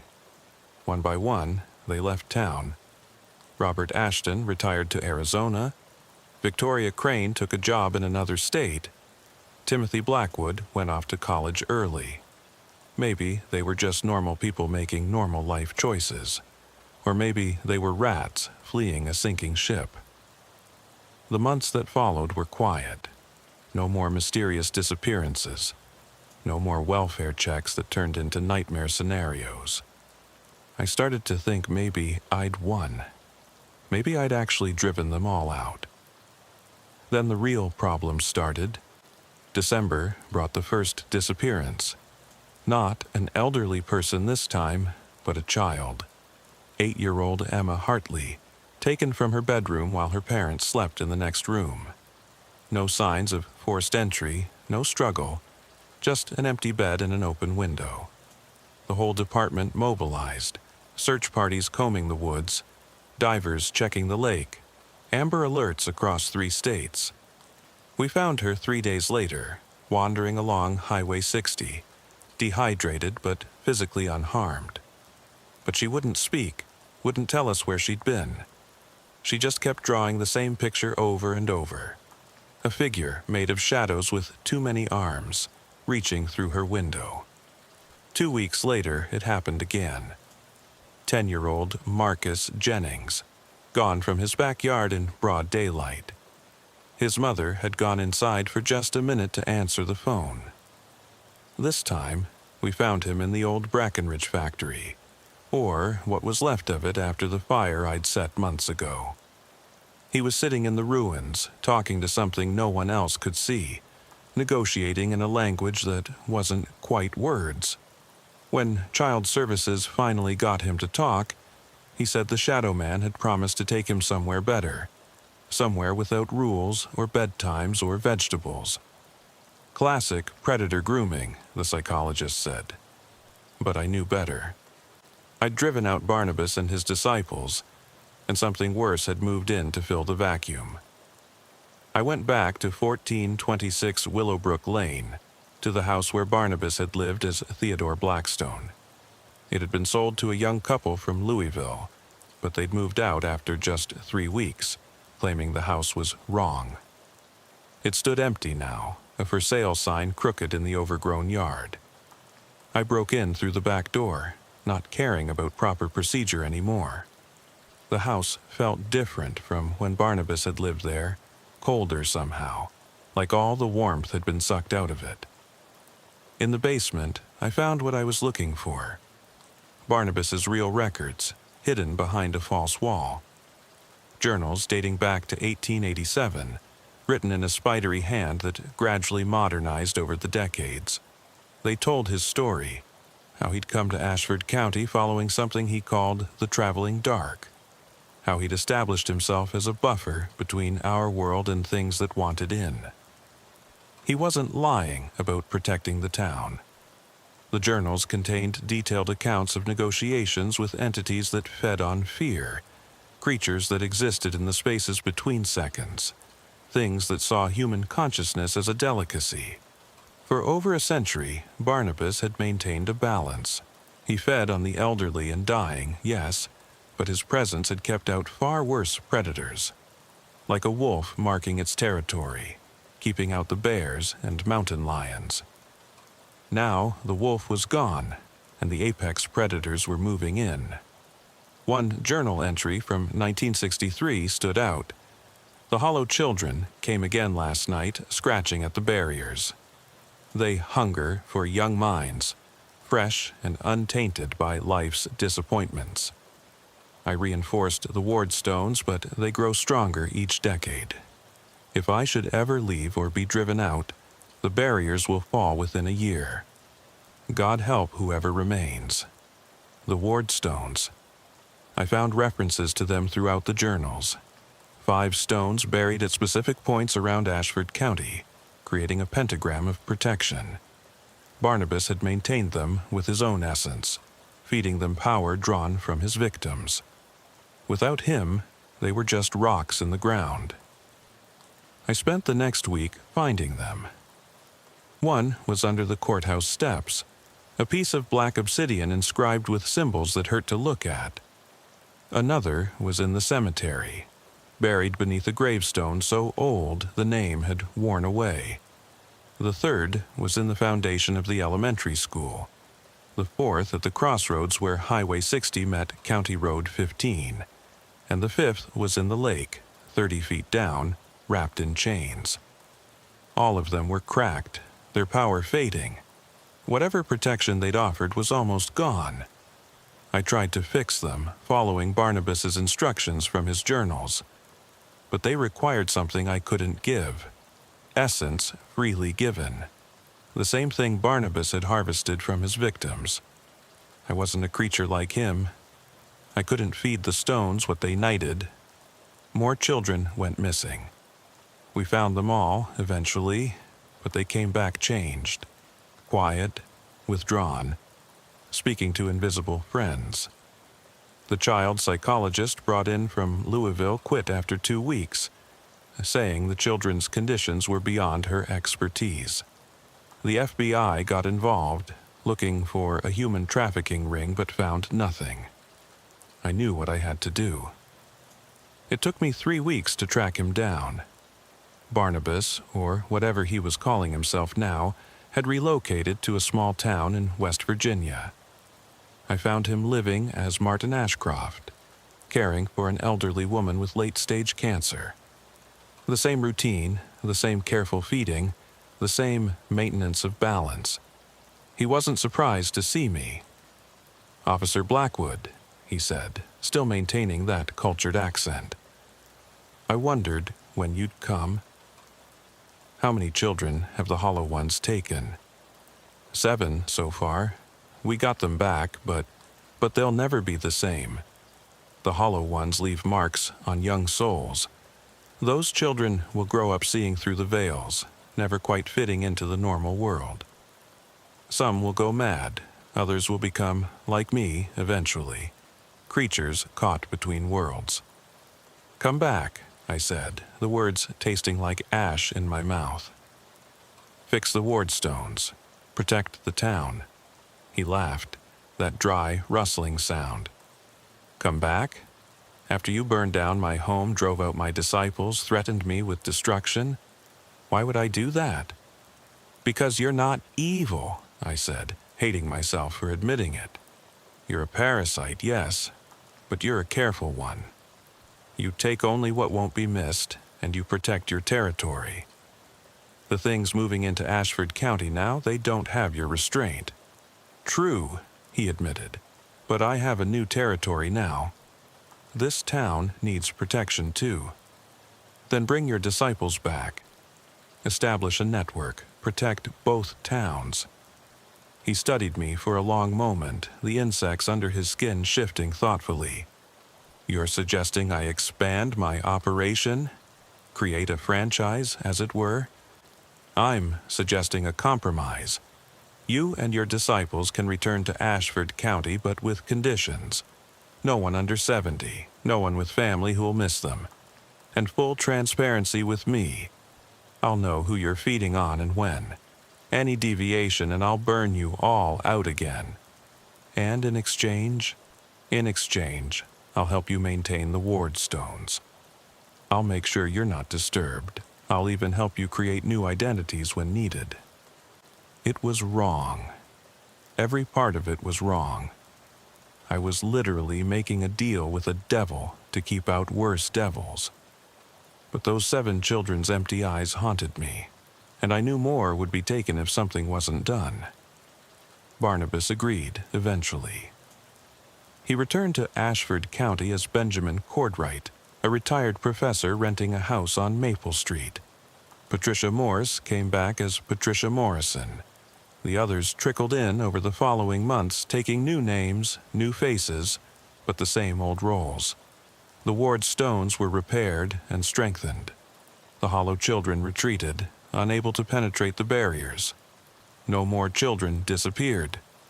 The town returned to normal, or what passed for normal. I became the liaison, the one who knew the truth.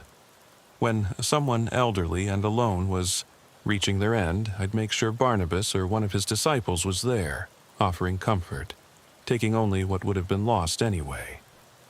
It sickened me, but the alternative was worse. 5 years have passed since that night at Cordelia Ashworth's house. I'm 46 now, still working night shifts, still alone. But I sleep better knowing the ward stones are strong, knowing the children of Ashford County are safe, even if that safety comes at a price. Sometimes I visit the graves of those who've been fed upon. Cordelia Ashworth, Eleanor Fitzgerald, and a dozen others since the new arrangement began. I leave flowers and apologies they'll never hear. I tell myself they would understand, or that they would choose this if they knew what the alternative was. But that's just something I tell myself to sleep at night. Last week, Barnabas came to me with news. He's been monitoring other towns, other places where the barriers are weak. The hollow children aren't the only things trying to get in. There are worse entities, things that feed on more than just consciousness or fear. Things that could unravel reality itself if they found a way through. We need to expand, he said. More disciples, more territories, more ward stones. A network across the country, maybe the world. The old barriers are failing everywhere, and something needs to replace them. And you want my help. I want your blessing. You're the only human who truly understands the necessity of what we do. Others would see us as monsters and try to destroy us, not realizing they'd be dooming themselves. I thought about it for a long time. About the moral implications of helping ancient parasites spread across the country. About the elderly who would be slowly consumed in their final days. About the families who would never know the truth about their loved ones' deaths. Then I thought about those 7 children. About little Emma Hartley's drawings of the Shadow Man with too many arms. About what would happen if the hollow children or worse things found a way into our world permanently. All right, I said, but we do this my way. Full oversight, strict rules, and the moment you step out of line, I'll find a way to end you all. Barnabas smiled with his borrowed face. I wouldn't expect anything less, Officer Blackwood. So that's where we are now. I'm writing this all down because someone needs to know the truth in case something happens to me. In case the balance fails and the barriers fall. In case someone else needs to make the same impossible choice I did. If you're reading this, it probably means I'm dead or missing. It means the arrangement has failed and the ward stones are weakening. It means you need to decide, do you try to destroy Barnabas and his kind, knowing what will replace them? Or do you continue the compromise, becoming complicit in a horror to prevent a greater horror? There's no right answer. There's only the choice between devils you know and devils you don't. The welfare check on Cordelia Ashworth was supposed to be routine. Just another call on another Thursday night. Instead, it became the night I learned that sometimes the real monsters are the ones we invite in to protect us from the monsters outside. And sometimes that's the best option we have. I still work the night shift in Ashford County. Still respond to welfare checks and domestic disputes and all the mundane calls that make up small-town policing. But now, I also check the ward stones, monitor Barnabas's feeding schedule, and make sure the barriers hold. Because in the end, that's what police work really is.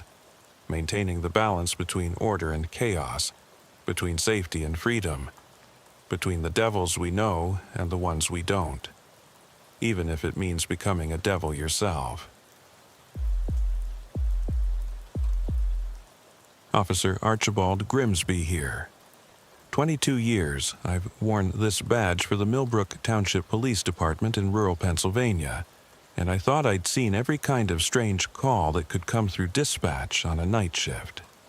Domestic disputes where both parties swear the house itself was attacking them. Reports of lights in the sky that turn out to be weather balloons, or don't turn out to be anything at all. Even that incident 5 years back with the traveling carnival that wasn't on any official schedule and disappeared before dawn, leaving only pressed grass and the lingering smell of cotton candy mixed with sulfur. But nothing, and I mean nothing in those 2 decades of experience, prepared me for what I found in Riverside Park on that foggy October night in 2020. Even now, sitting here in my apartment above the old hardware store, typing this out with fingers that still sometimes shake when I remember, I'm not sure I believe what happened. But I've got the scars to prove it, and the department's sealed records that nobody talks about, and Officer Thaddeus Crow, who was there for the end of it and still won't make eye contact with me. It was Thursday, October 15th, 11:43 p.m. when the call came in. I was parked behind the abandoned Tasty Freeze on Route 30, not sleeping exactly, but not entirely awake either. That liminal state you hit around midnight when you've been working nights for too long, where the radio chatter becomes white noise, and the darkness outside the cruiser feels like it's pressing against the windows. Unit 7, we've got a report of a suspicious vehicle at Riverside Park, North Parking Area. Caller says it's been there since around 8 p.m., interior light on, but no one visible inside or around the vehicle. I jerked fully awake, spilling lukewarm coffee on my uniform. Riverside Park closed at sunset, which was around 6:30 this time of year. Anyone there after hours was trespassing, though usually it was just teenagers looking for a place to drink or hook up.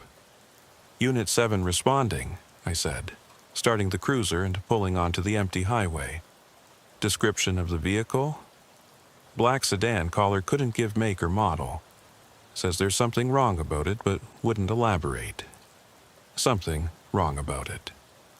In my experience, when civilians used vague language like that, it usually meant they'd seen something that didn't fit their understanding of the world, and their brain was struggling to process it. Like the time Mrs. Kowalski called about a wrong-looking dog in her yard that turned out to be a bear cub. Or when teenage Tommy Morrison reported a weird bird that ended up being a drone someone had decorated to look like a pterodactyl as a prank. Riverside Park was 12 minutes from my position, taking the back roads that cut through the farmland. October in rural Pennsylvania meant corn mazes and pumpkin patches during the day, but at night those same fields became walls of darkness that seemed to swallow the patrol car's headlights. The fog didn't help, rolling in thick from the Susquehanna River, turning the world into a collection of vague shapes and suggestions. The park entrance was marked by 2 stone pillars that had been there since the 1930s, built by the CCC during the Depression. The metal gate that should have been closed and locked was standing open, one side bent outward like something had pushed through from the inside. Fresh damage, too, the metal still showing bright scratches where the paint had been scraped away. I called it in. Unit 7 at Riverside Park. Gates been forced open. Proceeding to North Parking Area. Copy that. Unit 7. Backup available if needed. Stand by. Dispatch. Let me assess first. The access road wound through thick trees, mostly oak and maple, their leaves already turned and falling, creating a carpet that crunched under the cruiser's tires. The fog was thicker here, fed by the river that ran along the park's eastern border. My headlights could only penetrate maybe 20 feet ahead, turning everything into a tunnel of gray mist and shadowy tree trunks. The North Parking Area was a gravel lot that could hold maybe 30 cars on a busy summer day. Tonight, there was only one vehicle, parked diagonally across 3 spaces right in the center, like someone had driven in fast and stopped without caring about the painted lines. It was a sedan, definitely black or dark blue, hard to tell in the fog and darkness. But even from 50 feet away, I could see why the caller had said something was wrong about it. The interior light was on, just like reported, but it wasn't the normal yellow-white of a dome light. This was different, a pale blue-green glow that seemed to pulse rhythmically, like a heartbeat or breathing. I parked 30 feet away, angling the cruiser so my headlights lit up the sedan's rear. The license plate was covered in mud or something else, completely obscured. No make or model badges that I could see. In fact, the car seemed almost generic, like someone had tried to draw a sedan from memory and gotten the proportions slightly off. The trunk was too long, the roof too low, the windows at angles that didn't quite match any manufacturer I knew. Unit 7, I've got eyes on the vehicle, I reported. Running the plate is negative, it's obscured. Interior light is on, but I'm not seeing any occupants from my position. Approaching on foot. Copy that, Unit 7. Be careful, Arch. That was Meredith on dispatch tonight. Been working there since before I joined the force. She only used first names when she was worried. I grabbed my flashlight, checked my sidearm was secure, and stepped out into the fog. The temperature had dropped at least 10 degrees since I'd started my shift, and the moisture in the air made it feel colder still. My breath came out in clouds that mixed with the fog, and somewhere in the distance, I could hear the river running high and fast from recent rains. The gravel crunched under my boots as I approached the sedan, flashlight beam playing. Across its surface, the paint job was strange. Not quite black, not quite blue, but something that seemed to shift between the two depending on the angle of the light. No dust, no dirt, except for whatever was covering the license plate. The car looked like it had just rolled off the assembly line, if assembly lines made cars with subtly wrong proportions. Police? Anyone in the vehicle, make yourself known. No response. The blue-green light continued to pulse steadily from within, approximately once every 3 seconds. I moved closer, beam focused on the driver's side window. The interior was wrong. Not dramatically, not obviously, but wrong in a way that made my brain struggle to process what I was seeing. The seats looked normal enough, black leather or vinyl, but they were positioned at angles that didn't make sense for human bodies. The steering wheel was too large and mounted too high. The dashboard had controls and displays that didn't correspond to anything I'd seen in 22 years of looking into vehicles. And there was something on the driver's seat. Not a person, but a shape. A shadow that seemed to exist independently of any light source. It had depth and mass, but no definable edges, like someone had cut a person-shaped hole in reality and forgotten to fill it with anything. I tapped on the window with my flashlight. Police! I need you to step out of the vehicle. The shadow shape didn't move, but something else did. The pulsing light suddenly intensified, flooding the car's interior with that blue-green glow, and I saw them. Objects scattered across the back seat and floor. A woman's purse, patent leather, looked expensive. A child's backpack with cartoon characters I didn't recognize. A man's wallet, open, bills visible.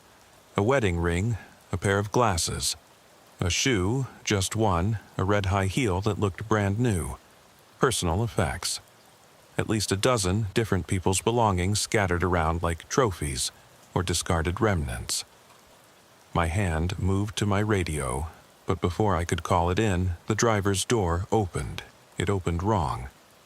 Not swinging out on hinges, but sliding sideways and slightly upward, like it was following a track that existed in more dimensions than 3.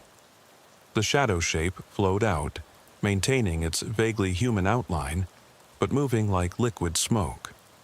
Where it touched the gravel, the stones began to dissolve, not melting, but simply ceasing to exist, leaving perfectly circular voids in the ground. Stop right there! I drew my weapon, training it on the thing, though I had serious doubts about whether bullets would affect something that looked like a hole in the world. It stopped. Not like a person stopping, but like a video pausing, going from motion to absolute stillness instantly. Then it spoke, or something like speaking.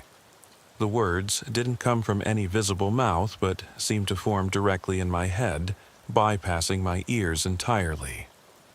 Officer Archibald Grimsby, born May 15, 1973, badge number 2847. Recently divorced, daughter Elizabeth attending Penn State. Son Marcus in rehab for the third time. You eat dinner alone at Rosario's Diner every Tuesday. You feed the stray cats behind your apartment building. You still keep your wedding ring in your jacket pocket. Every detail was correct. Things no one else knew, like the wedding ring. Things I'd never told anyone, like the cats. This thing had been watching me, studying me for how long? "What are you?" I managed to ask, my voice steadier than I felt. "I am a collector," it responded in that same not voice that seemed to originate inside my skull. "I study. I preserve. I catalog the interesting variations in your species. The items in the car, those belong to people. Where are they?" The shadow shape tilted what might have been its head. "Collected. Preserved. They were interesting. The woman, Lavinia Coldwell, had synesthesia. She could taste colors. Fascinating neural variation. The child, Benjamin, was beginning to manifest precognitive abilities. Very rare in your species. The others had their own unique qualities. Lavinia Coldwell. I knew that name. She'd been reported missing 3 weeks ago from Harrisburg, about an hour south. The child must be Benjamin Winters, the Amber Alert from last week. This thing had been taking people, collecting them like specimens. "Where are they?" I repeated, finger on the trigger. "Safe. Preserved. Would you like to see?" Before I could answer, the world changed. Not gradually, but instantly. Like someone had switched channels on reality. I was no longer standing in the parking lot of Riverside Park. I was somewhere else, somewhere that my brain couldn't quite process. The space was simultaneously vast and cramped, extending in directions that didn't exist in normal geometry. The walls, if they were walls, were made of the same nothing substance as the shadow figure, and they were lined with what I can only describe as display cases. Hundreds of them, maybe thousands, each containing a person frozen in a moment of time. I saw Lavinia Coldwell, mid-30s, dark hair, frozen in the act of laughing at something. Her eyes were aware, tracking my movement, but the rest of her was absolutely still. Next to her, young Benjamin Winters, maybe 8 years old, caught in the motion of running, 1 foot off the ground, arms spread wide. His eyes were terrified, pleading. They were all alive, all conscious, all trapped in single moments that went on forever. "Beautiful, aren't they?" the shadow thing said, its not voice carrying a tone that might have been pride. Each one preserved at their most interesting moment. Lavinia, at the exact instant she realized she could taste the sunset. Benjamin, in the microsecond before his first true precognitive vision. Perfect specimens of human variation. I fought against the nausea rising in my throat, trying to focus on my training, on finding a way out of this nightmare. The space had no visible exits, no doors or windows, just endless rows of frozen people in their transparent prisons. Some I recognized from missing persons reports spanning years. Others were strangers, but all had that same aware, terrified look in their eyes. "This is kidnapping," I said, surprised my voice worked at all in this impossible place. "Imprisonment. Murder." "Murder?" The thing seemed genuinely puzzled. "They're all alive. Perfectly preserved. They'll never age, never die, never experience pain or loss again. I've saved them from entropy. You've trapped them in hell. Hell is a human concept based on suffering. They're not suffering. They're simply paused, existing in a single eternal moment. I looked at Benjamin Winters again, that 8-year-old boy frozen mid-run, and saw tears that would never fall suspended on his cheeks. Their eyes say different. Consciousness without time is admittedly an adjustment, but they'll adapt. In a few centuries, they won't even remember what movement felt like. Centuries. This thing planned to keep them like this for centuries. Take me back, I demanded. Right now. But you haven't seen the full collection yet. I have specimens from your entire state. Would you like to see the law enforcement section? I have 3 other officers, though none as interesting as you. What makes me interesting? The shadow figure moved closer, and I felt the temperature drop even further. Where it passed, reality seemed to thin, showing glimpses of things behind or beyond the normal world. Colors that didn't exist, geometries that shouldn't be possible, movements in more than 3 dimensions. You've seen things, it said. That carnival that wasn't supposed to exist. The house on Maple Street that sometimes has a different number of rooms.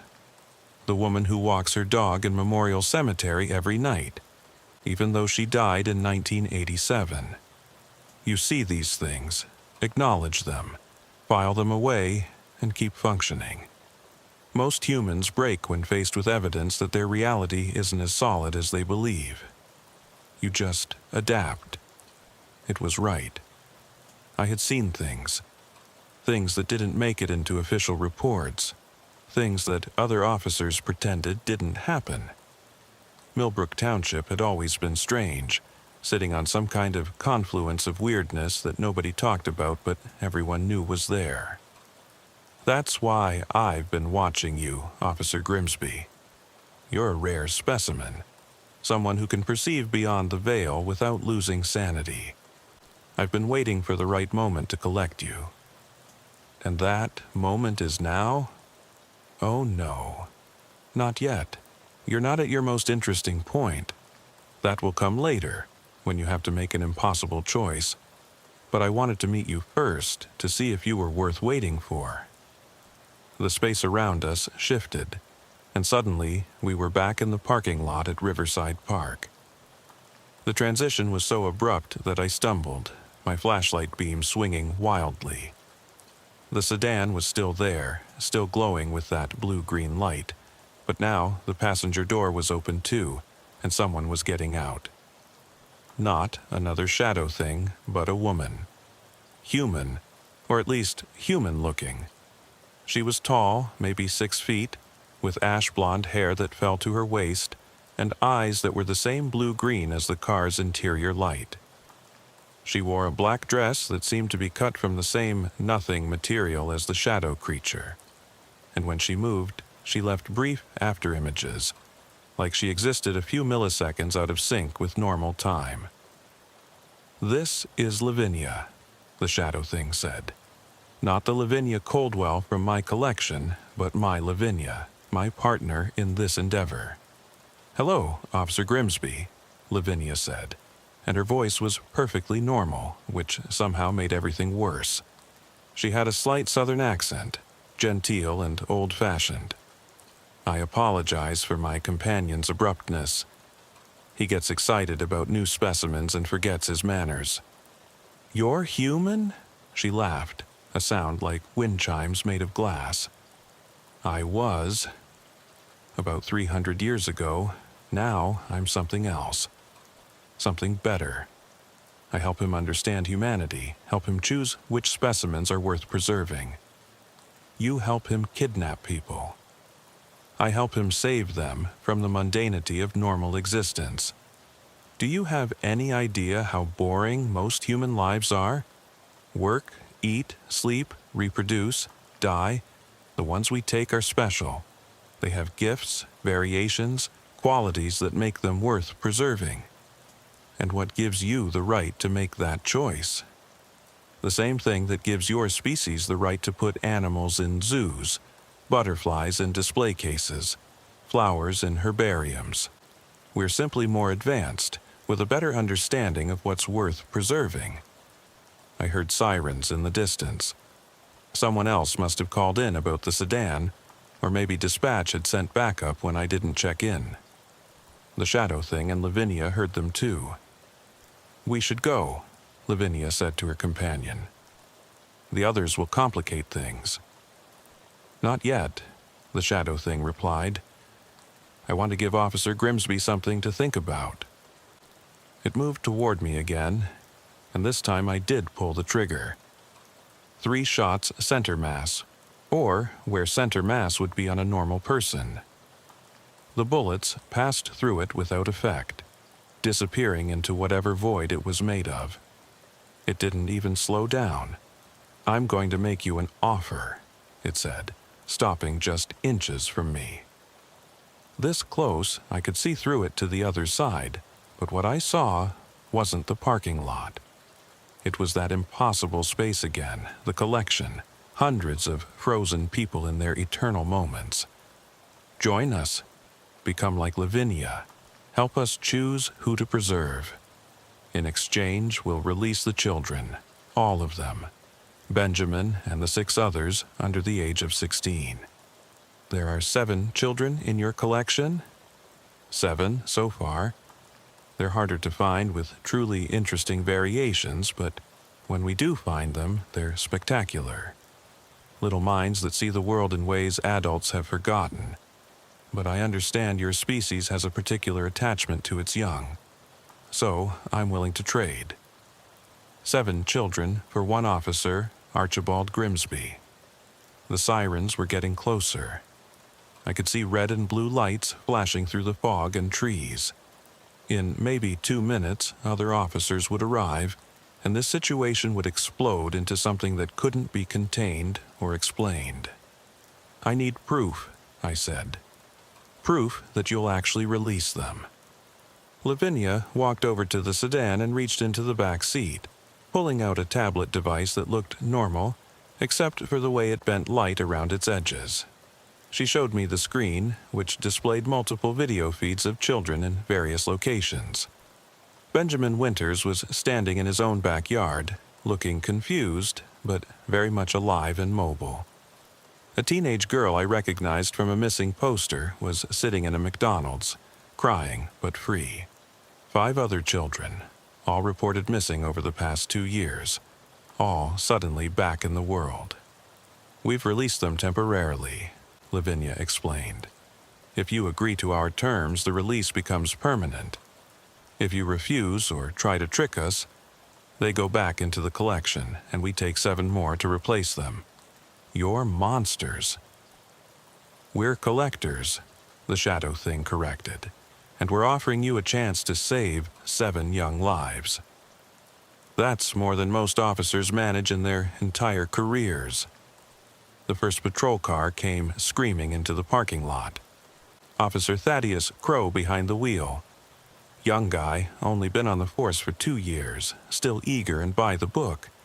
He jumped out with his weapon drawn, saw me standing there with my gun out, the strange sedan with its pulsing light, and Lavinia in her impossible dress.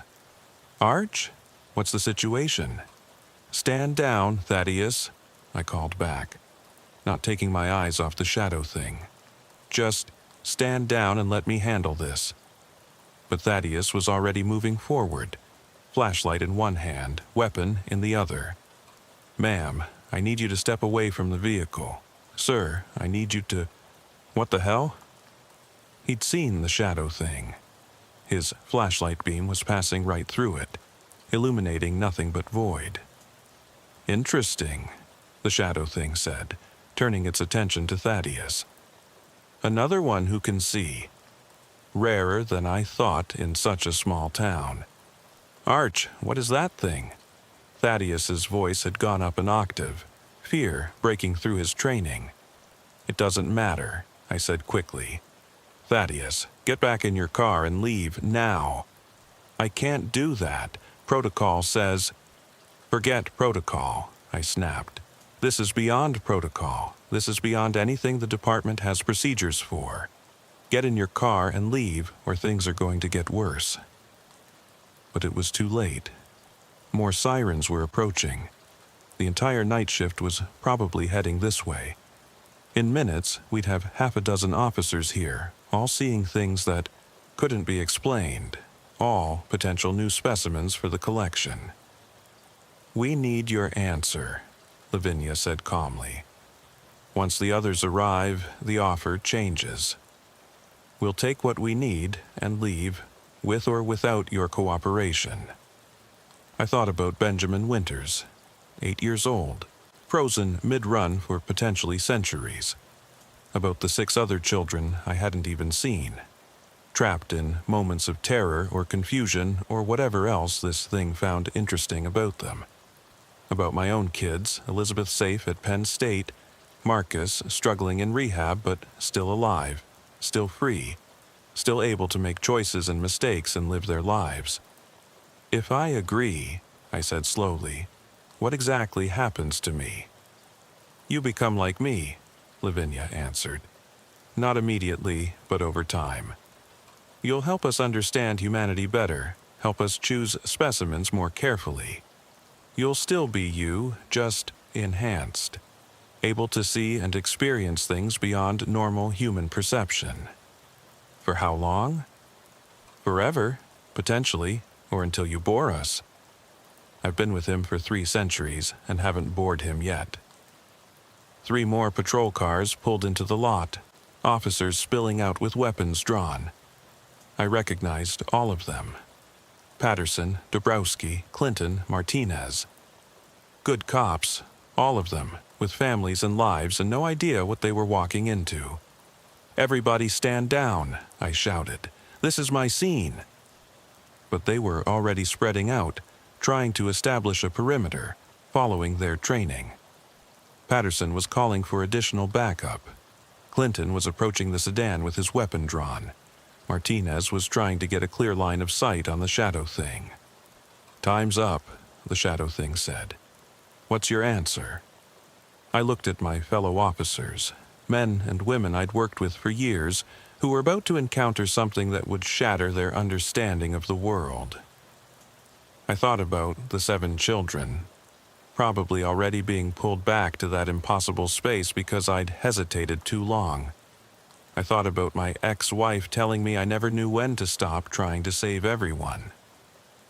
Can I say goodbye first? I asked. To my kids? No, Lavinia said, not unkindly. Clean breaks are easier. You'll be able to watch them, though, from a distance. Make sure they're safe. Arch, what are you talking about? Thaddeus had moved closer, though he was keeping his distance from the shadow thing. Who are these people? I made my decision. I need all units to fall back to the park entrance, I said, loudly and clearly into my radio, using my command voice. 22 years on the force gave me seniority here. This is a federal matter. FBI is en route. Secure the perimeter, but do not approach the vehicle. It was a lie, but a believable one. The officers hesitated, looking between me and the strange scene before them. That's an order, I barked. Patterson, get everyone back. Set up a perimeter at the entrance. No one in or out until the feds arrive. Patterson, a 15-year veteran who trusted my judgment, started herding the others back. You heard him. Move out. Clinton, get those cars repositioned. Martinez, call dispatch and inform them we've got a federal situation. Only Thaddeus hesitated. Arch, what's really going on? Get out of here, Thaddeus. That's an order. He looked at me for a long moment, then at the shadow thing and Lavinia, then back at me. Something in my expression must have convinced him because he slowly backed away, though he kept glancing over his shoulder as he returned to his patrol car. Once the other officers were far enough away, I turned back to the shadow thing. I have conditions.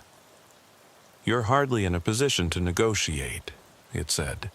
"I'm the only one here who can see you clearly without going insane. That has to be worth something. So here are my terms. The 7 children go free permanently, no takebacks. You leave Millbrook Township alone, no more collecting from this area. And I get to send messages to my kids twice a year, just to let them know I'm okay." Lavinia and the shadow thing seemed to converse without words, a silent exchange that lasted maybe 3 seconds but felt like longer. "The children are already free," Lavinia said finally. "They'll stay that way. We can avoid Millbrook Township for, let's say, 50 years. After that, we make no promises. As for messages to your children, you can write letters. We'll ensure they're delivered, though they'll think you've simply disappeared, started a new life somewhere. It's kinder than the truth." "And what about the others? The adults in your collection?" "They stay," the shadow thing said firmly. "They're already adapted to their existence.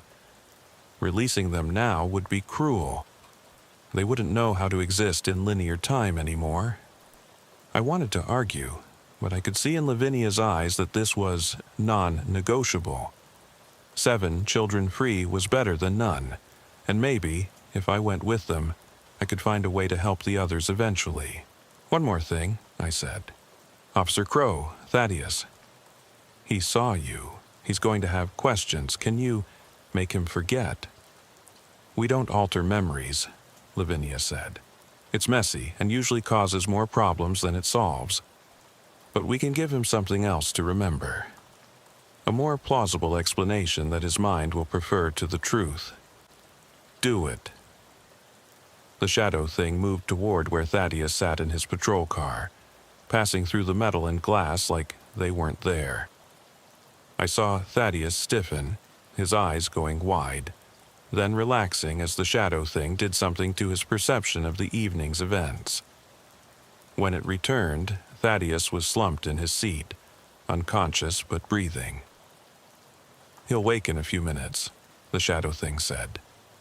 "He'll remember a drug deal gone wrong, suspects who fled into the woods.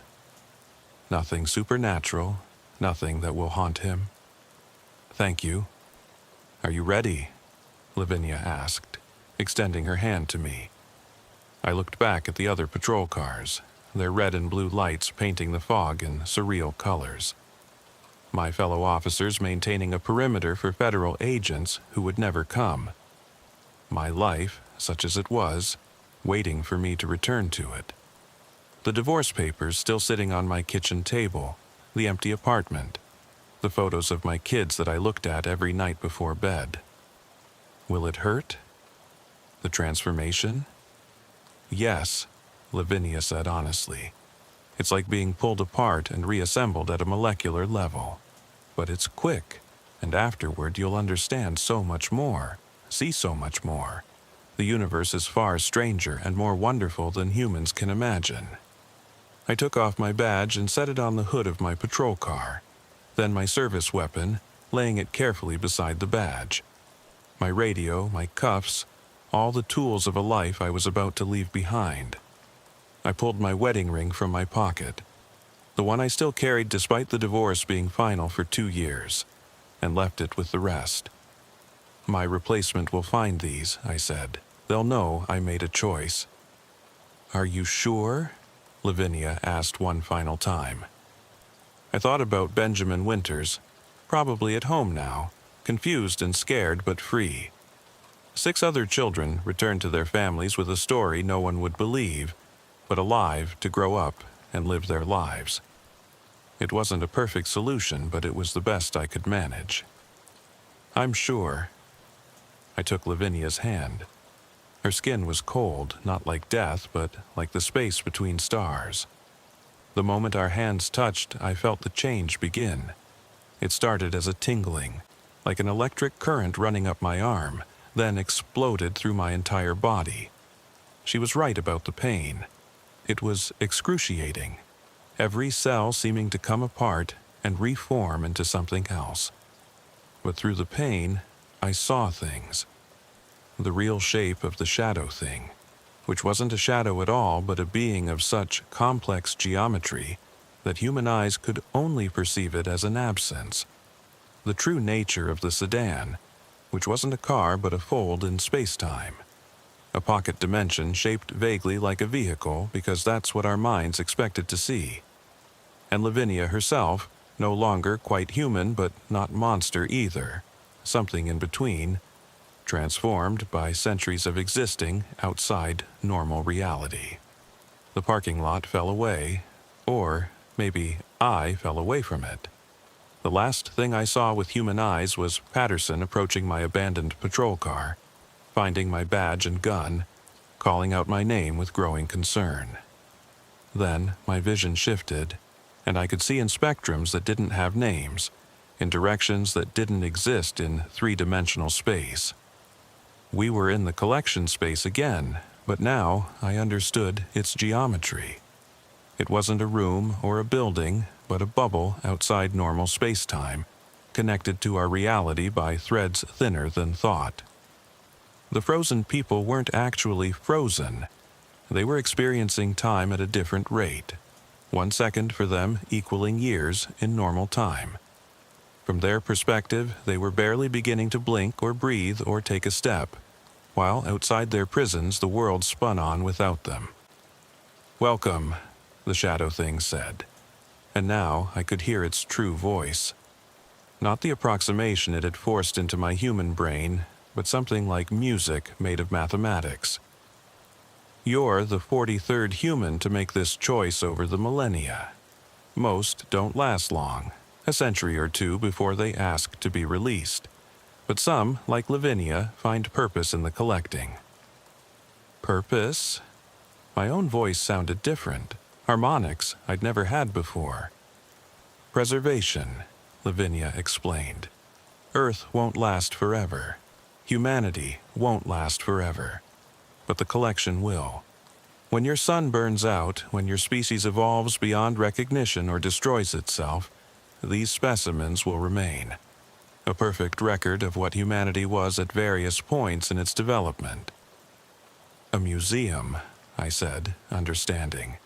"You're creating a museum of humanity." "More than that," the shadow thing corrected. "We're creating an ark. Someday, when the conditions are right, when we find or create a suitable world, we'll release them all.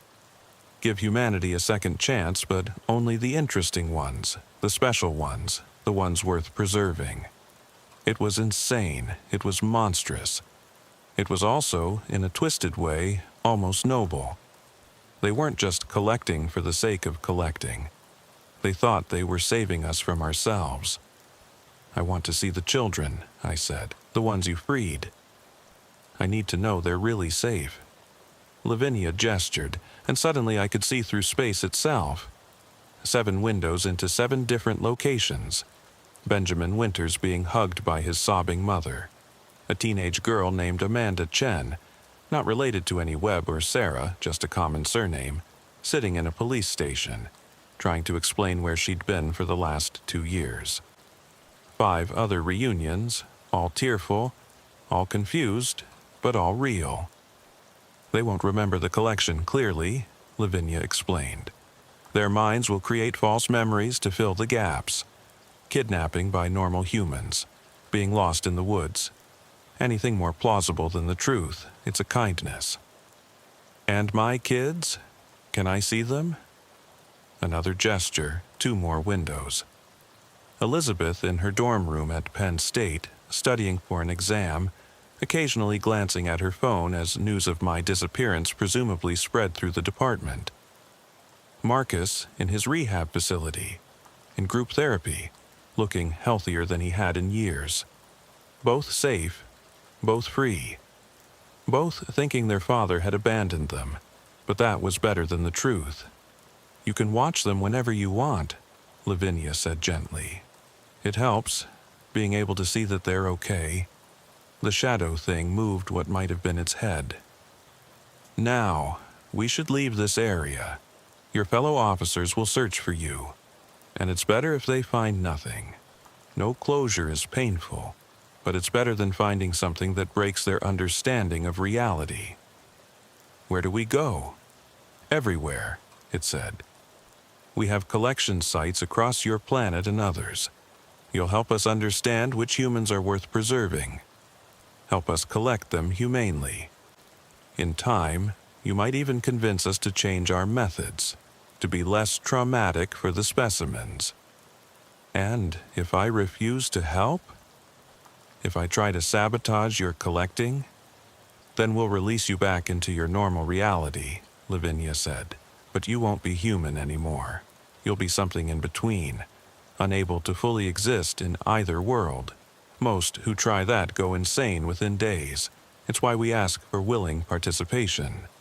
So I was trapped, but trapped in a gilded cage with a view of everything I'd left behind. It wasn't the worst fate I could imagine, though it was close. We left Riverside Park through a fold in space that I was only beginning to understand how to perceive.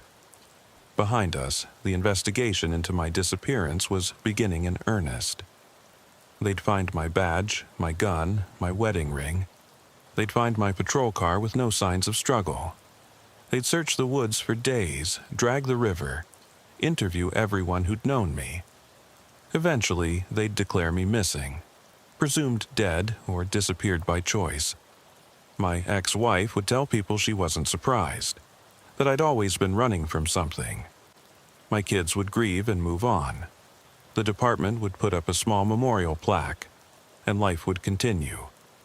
And I would watch it all from outside, learning to see reality from angles humans couldn't imagine, helping choose who would be preserved for humanity's potential future.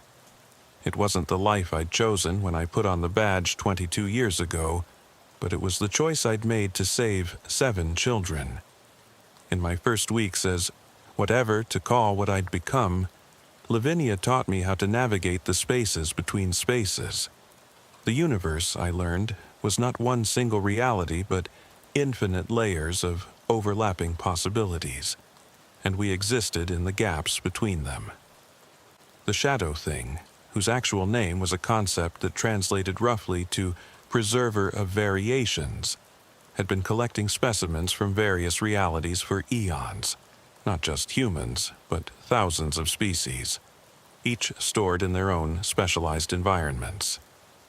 Your Earth is particularly interesting, it explained, as we moved through a collection hall filled with beings I couldn't even describe. Most realities that develop sentient life tend toward uniformity, but humans have such delightful variations, physical, mental, spiritual.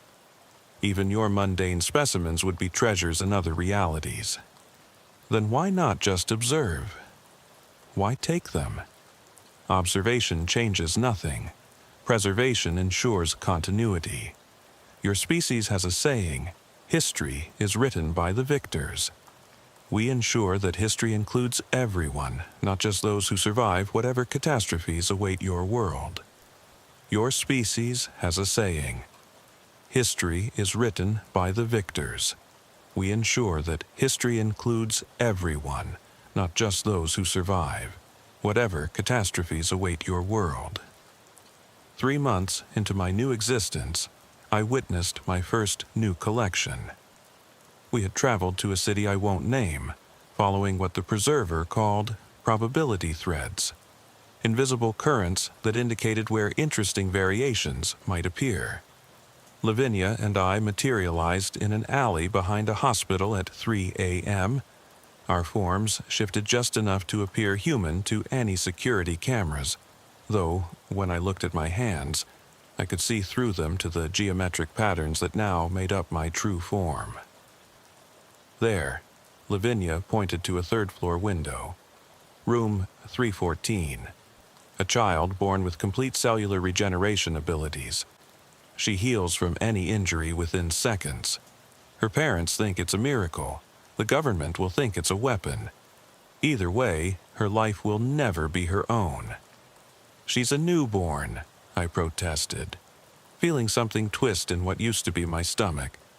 You can't take an infant from her parents. We're not taking her today. the preserver said, its shadow form rippling beside us like heat mirages off summer asphalt. We're marking her. We'll return when she's older, when the government discovers what she is, when they start the experiments.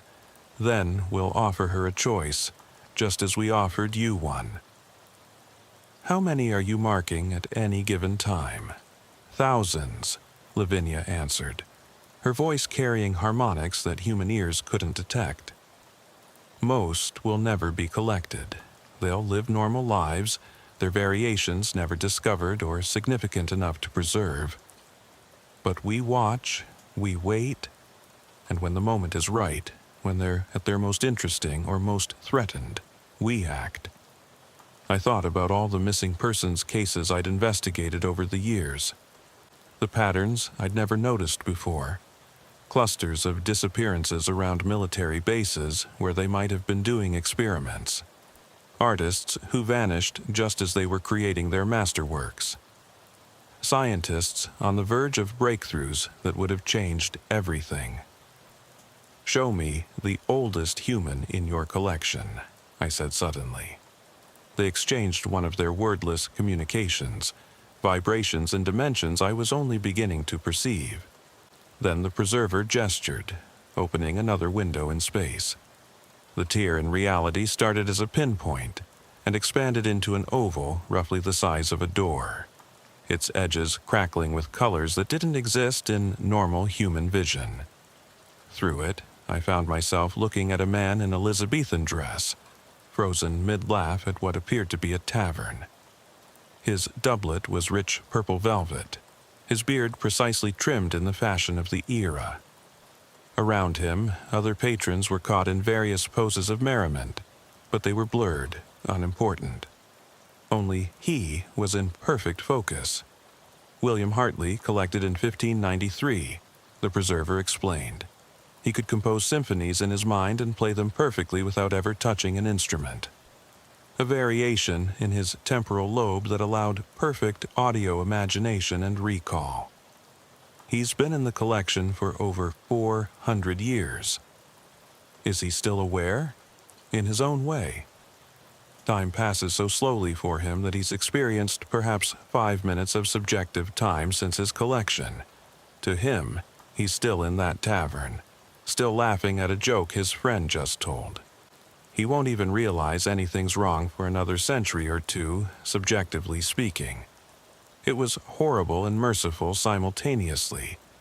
I began to understand that everything about the collection existed in these contradictions: preservation and imprisonment, salvation and damnation, kindness and cruelty. Can he hear us? I asked, moving closer to the window. No, the temporal differential is too great. To him, if he could perceive us at all, we would be moving so fast we'd be invisible. A lifetime of our observation would pass in less than his heartbeat. I stared at William Hartley's frozen laugh and wondered what joke had been so funny that it became his eternity. We spent the next year traveling, observing, occasionally collecting.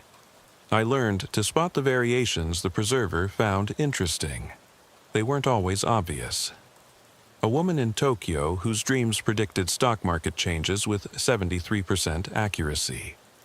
She thought she was just lucky with her investments. A man in Lagos who could feel electromagnetic fields like a physical touch. He worked as an electrician and thought everyone could tell when wires were live without equipment. A child in Oslo who saw sounds as three-dimensional sculptures floating in the air. Her parents thought she was artistic, not synesthetic to a degree that shouldn't be possible. Most we only watched, but some, those in danger or at crucial moments, were offered the choice.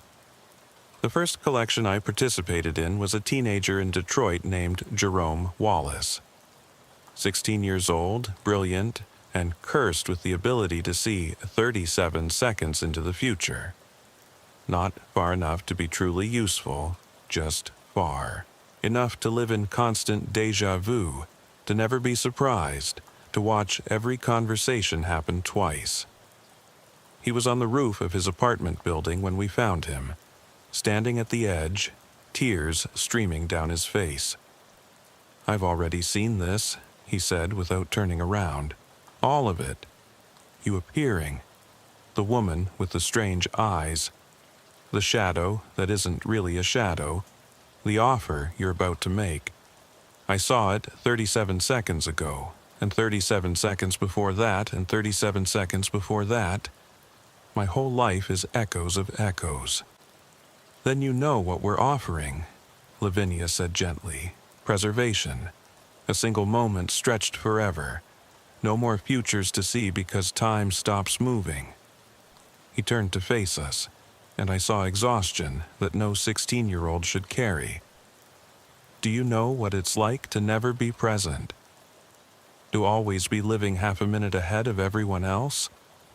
"I know what it's like to live outside normal time," I said, finding my voice. "It's isolation. But so is what you're experiencing now. The difference is, your isolation has purpose. Mine is just torture." We talked for hours, or what felt like hours. Time moved strangely when the preserver was present. Sometimes fast, sometimes slow, sometimes sideways. Jerome told us about watching his grandmother die 37 seconds before she actually passed. About seeing his first kiss before it happened, and how that ruined it. About the constant headaches from processing 2 time streams simultaneously. In the end, he chose collection. Not because he wanted to be preserved, but because he wanted the seeing to stop. The preserver took him gently, freezing him in a moment of rare peace, eyes closed, face relaxed.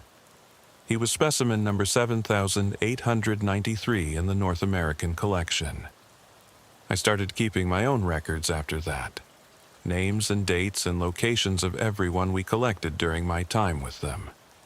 By the end of the first year, we'd added 17 new specimens to the collection. 17 people who chose preservation over whatever fate awaited them. I told myself I was helping them, giving them an option they wouldn't have had otherwise. But late at night, or whatever passed for night in the spaces between spaces, I wondered if I was just rationalizing my complicity in something monstrous. The infrastructure of the collection was more complex than I'd initially understood. It wasn't just one space, but thousands, each tailored to the specific requirements of different specimens. The humans were kept in areas that resembled Earth environments, rooms, buildings, landscapes frozen in time. But there were other sections for other species, places where physics worked differently, where consciousness existed without form, where time flowed backward or in spirals. Lavinia showed me her favorites, specimens from her 3 centuries of collecting. A Victorian medium who actually could speak to the dead. A World War I soldier who experienced time non-linearly, living his life in random order. A housewife from the 1950s who could step sideways into parallel versions of reality, visiting worlds where history had gone differently. "Do you ever regret it?" I asked her once as we catalogued a new acquisition, a concert pianist whose muscle memory extended to anything she observed, allowing her to perfectly replicate any physical action after seeing it once. "Regret implies I had better options," Lavinia replied, her fingers, which weren't really fingers anymore, dancing across the catalog interface. "My alternative was death from tuberculosis in 1721. 23 years old, coughing blood, feeling my lungs fill with fluid. The preserver offered me eternity. Even this strange, limited eternity is better than drowning in my own blood.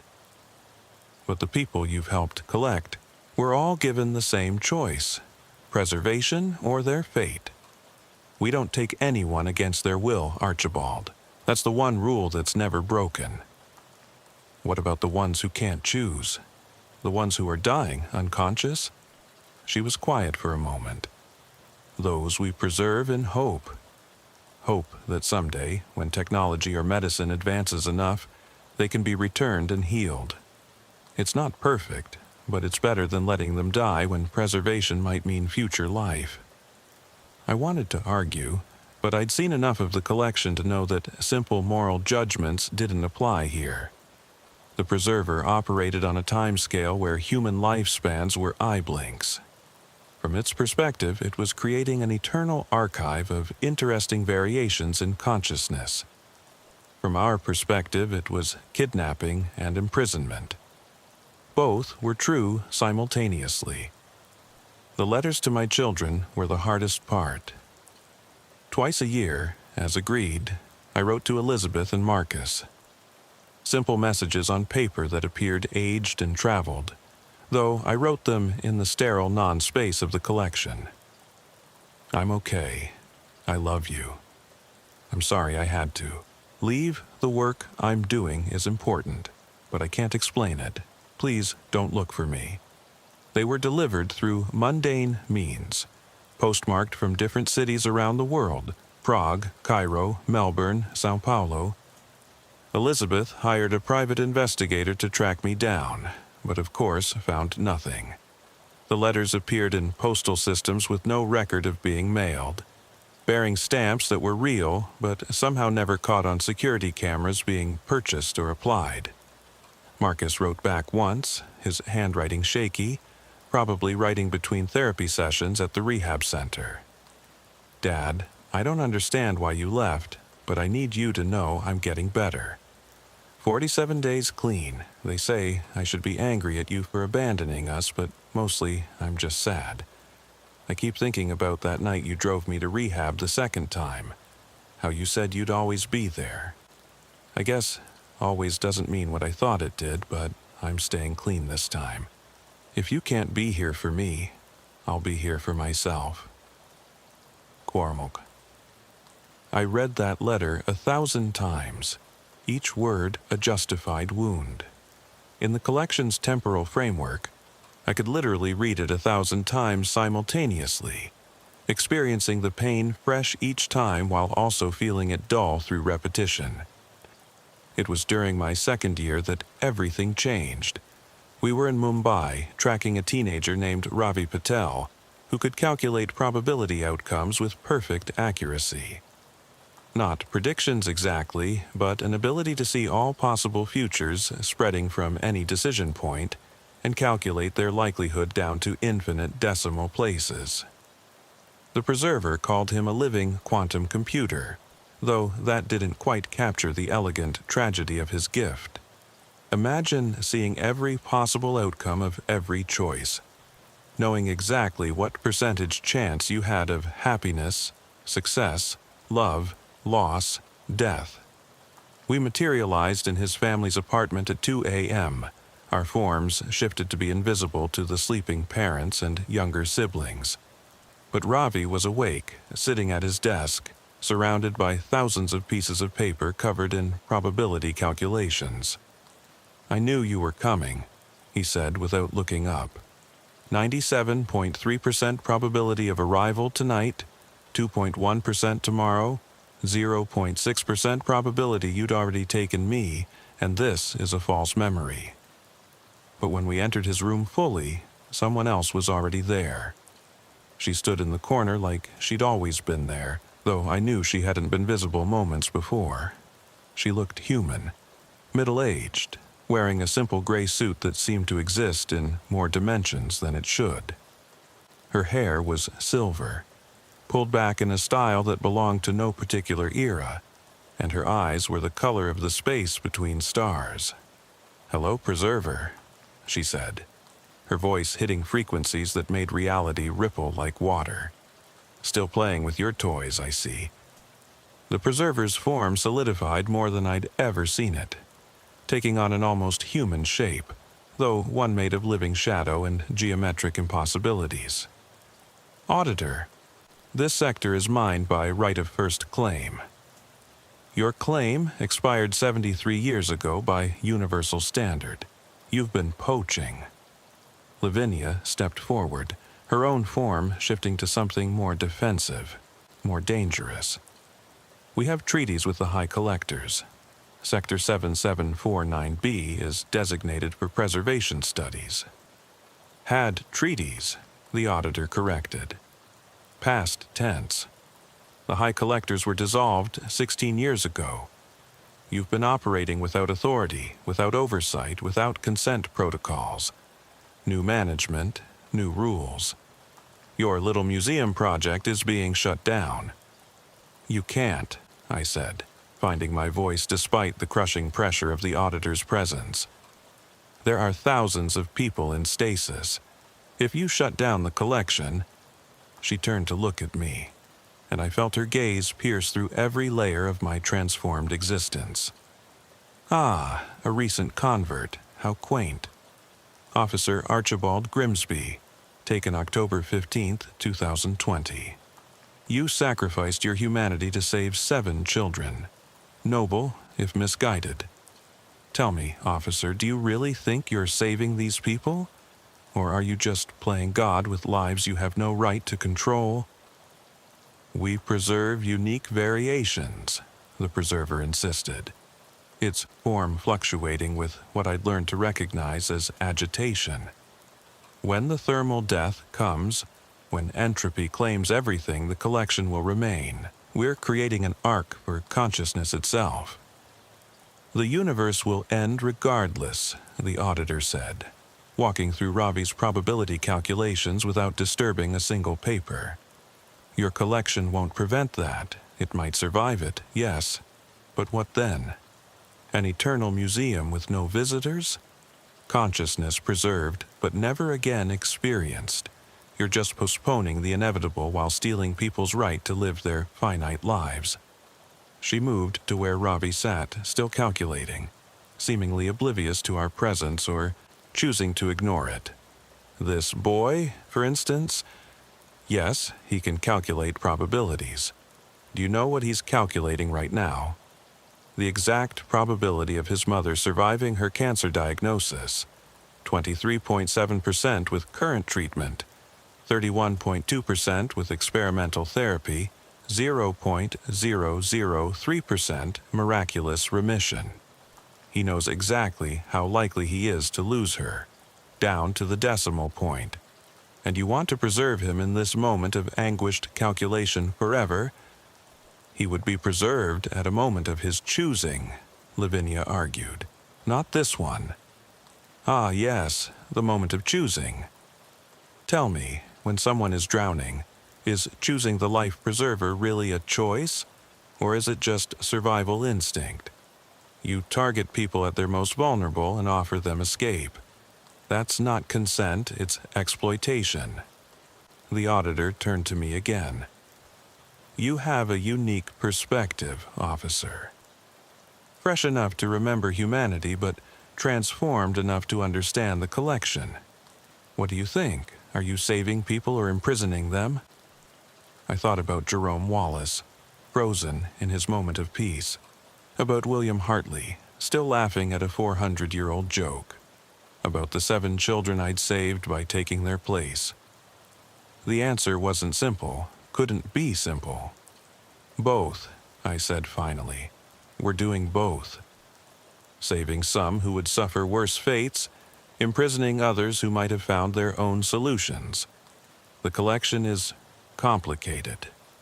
Complicated, the auditor repeated, and for the first time she smiled. It was not a comforting expression. Yes, that's accurate, which is why it needs to end. Complexity without consent is just elaborate cruelty. What happens to the specimens? I asked. If you shut down the collection, what happens to the thousands of preserved consciousness? They'll be returned, of course. Each one reintegrated to their point of origin, their memories adjusted to explain the gap. Some will resume lives interrupted.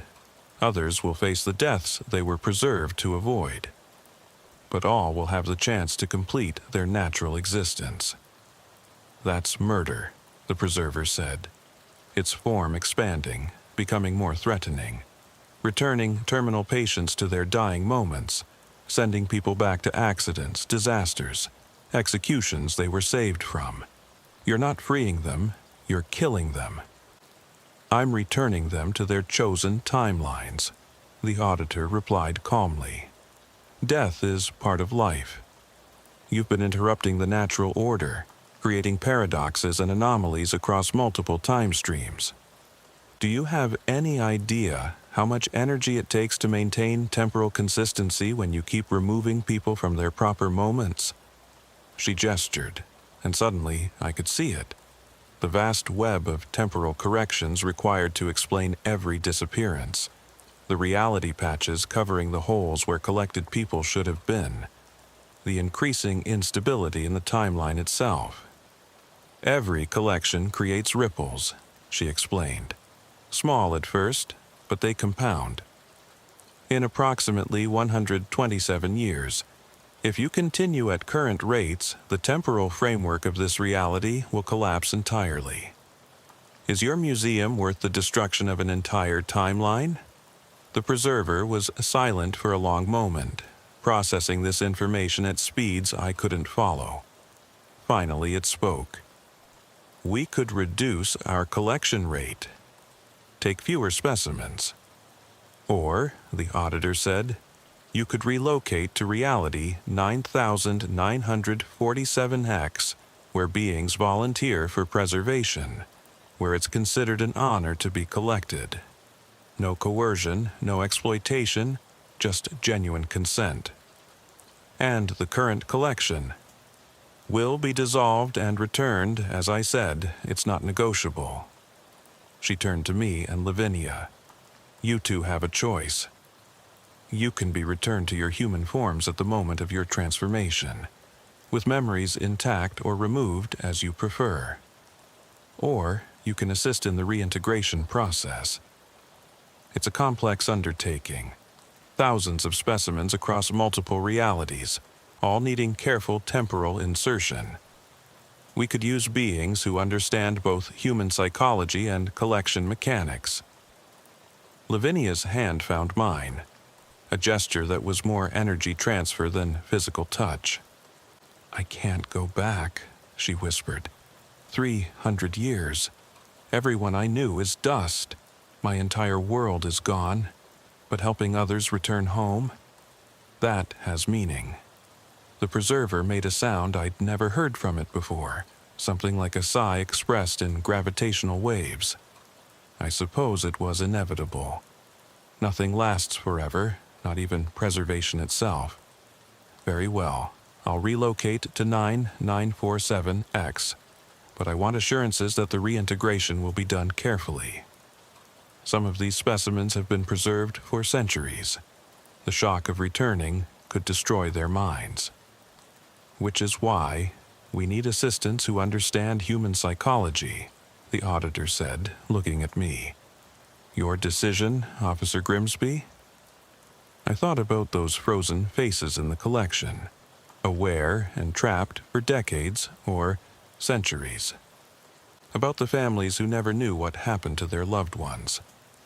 About my own children who deserved a father, even a flawed one, more than they deserved mysterious letters from nowhere.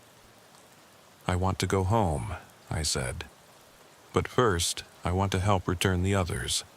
All of them. Make sure it's done right, that they're prepared, that their families are ready if possible.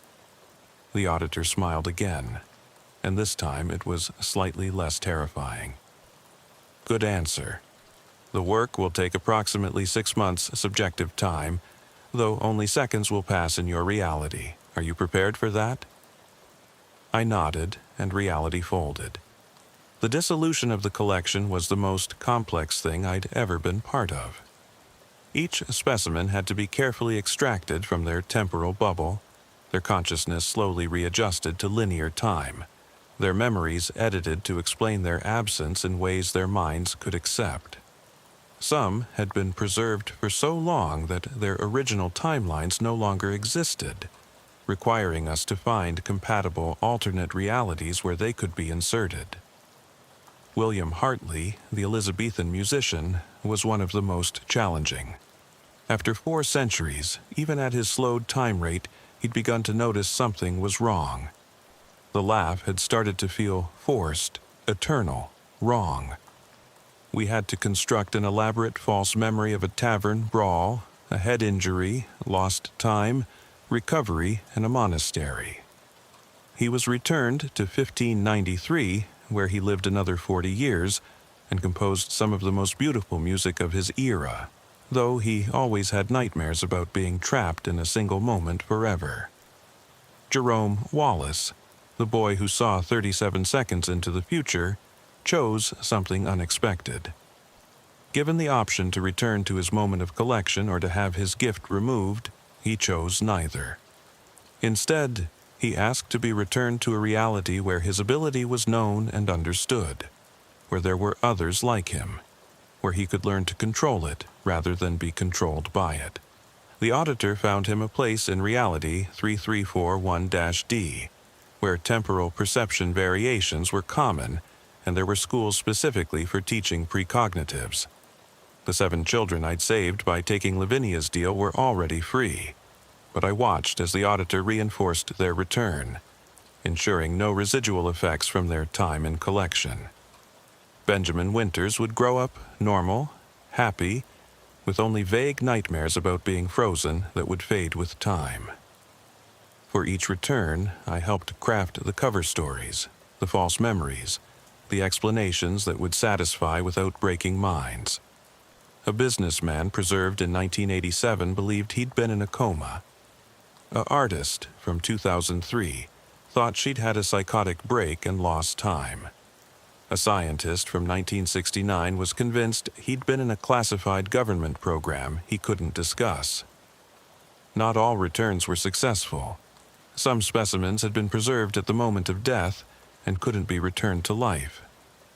Others had been so fundamentally changed by their time in collection that they couldn't readjust to linear time. These were transferred to realities where non-linear existence was possible, where they could exist in their transformed states without being anomalies.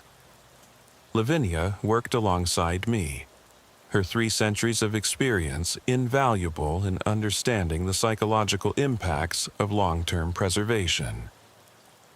She chose not to return to human form, instead accepting a position with the Auditors Organization as a permanent liaison for temporal refugees.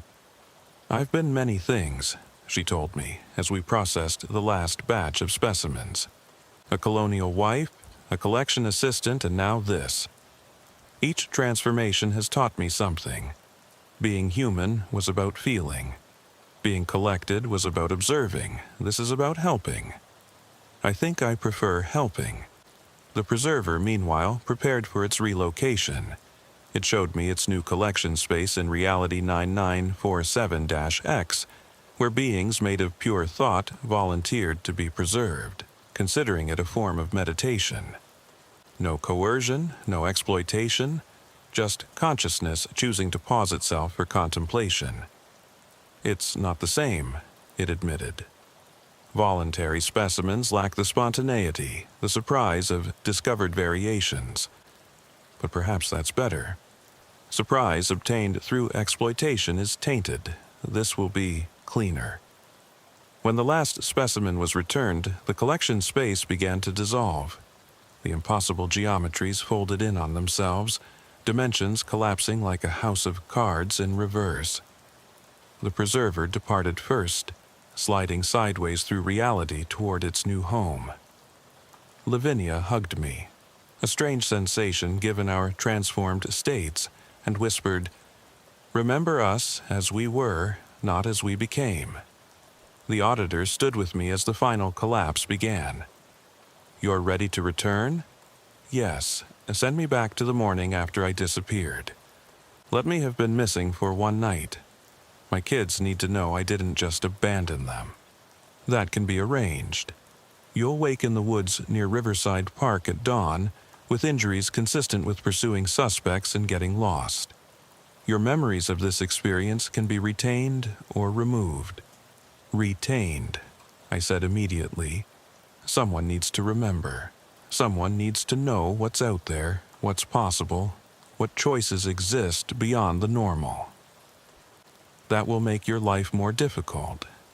You'll see shadows where others see nothing. You'll recognize patterns others miss. you'll know that reality is far more fragile and strange than most humans can accept. I know, but maybe that knowledge will help someone someday. Maybe there will be other collections, other offers, other impossible choices, and I'll be able to help. The auditor nodded. Very well, memory's intact, but I'm adding a protection. The knowledge won't drive you mad, and you'll be able to function normally despite what you know. Consider it compensation for your assistance. The transformation back to humanity was agony. Every enhanced perception was stripped away, every ability to see beyond normal reality removed, leaving me feeling blind and deaf and incredibly small. My consciousness, which had existed in multiple dimensions simultaneously, was compressed back into a single brain, a single timeline, a single limited perspective. But I was also real again, solid, present, human. I woke in the woods near Riverside Park at dawn, October 16th, 2020, wearing the same uniform I'd had on the night before, though now it was torn and dirty. My badge and gun were back in their holsters. My wedding ring was in my pocket. To the world, I'd been missing for less than 8 hours. The story I told was simple and believable. I'd pursued suspects into the woods, gotten lost in the fog, hit my head on a low branch, wandered in confusion until dawn. The hospital confirmed a mild concussion, consistent with my story. There were enough real injuries, scratches from branches, bruised ribs from a fall I didn't remember, that gash on my head, to make it convincing. The department was so relieved to have me back alive that they didn't question the story too closely. Thaddeus, his memories already altered by the preserver before the auditor's intervention, corroborated seeing suspects flee into the trees. He remembered a drug deal, men with guns, a chase that I'd insisted on handling alone. My ex-wife brought Elizabeth and Marcus to see me in the hospital. The relief on their faces was worth every moment of agony I'd experienced. Dad. Elizabeth threw herself into my arms, crying. We thought, when you didn't come home, when they found your car empty, we thought you were gone. I'm here, I said, holding her tight. I'm here, and I'm not going anywhere. Marcus stood back at first, his recovery making him cautious about emotional displays. But when I held out my hand, he took it, gripping it like he was afraid I'd disappear again. You scared us, he said quietly. Really scared us. I know, I'm sorry, it won't happen again. Promise. I promise. I meant it. Whatever else happened, whatever strange things I might encounter in the future, I would never voluntarily leave them again. The 7 children who'd been freed from the collection remained free, their families grateful for miracles they couldn't explain. Benjamin Winter's parents were on the news, talking about their joy at his return, how he'd been found wandering in a park with no memory of where he'd been.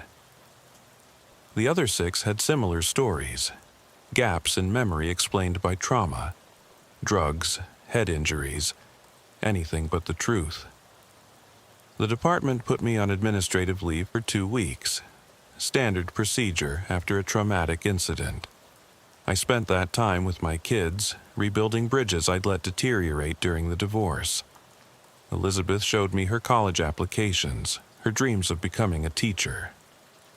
Marcus introduced me to his sponsor, talked about his recovery process, the steps he was taking to stay clean.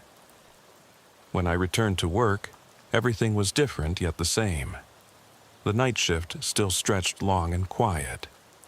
The calls still came in, domestics, traffic stops, the occasional weird report that turned out to be nothing. But I saw more now, understood more. Sometimes, on very quiet nights, I could feel the thin places where reality wasn't quite solid. I could sense when something from outside normal existence was passing through. Usually, it was harmless.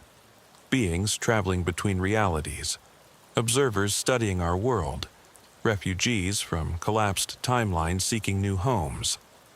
I let them pass without interference, understanding now that our reality was just one of infinite variations, and not everyone who seemed strange was dangerous.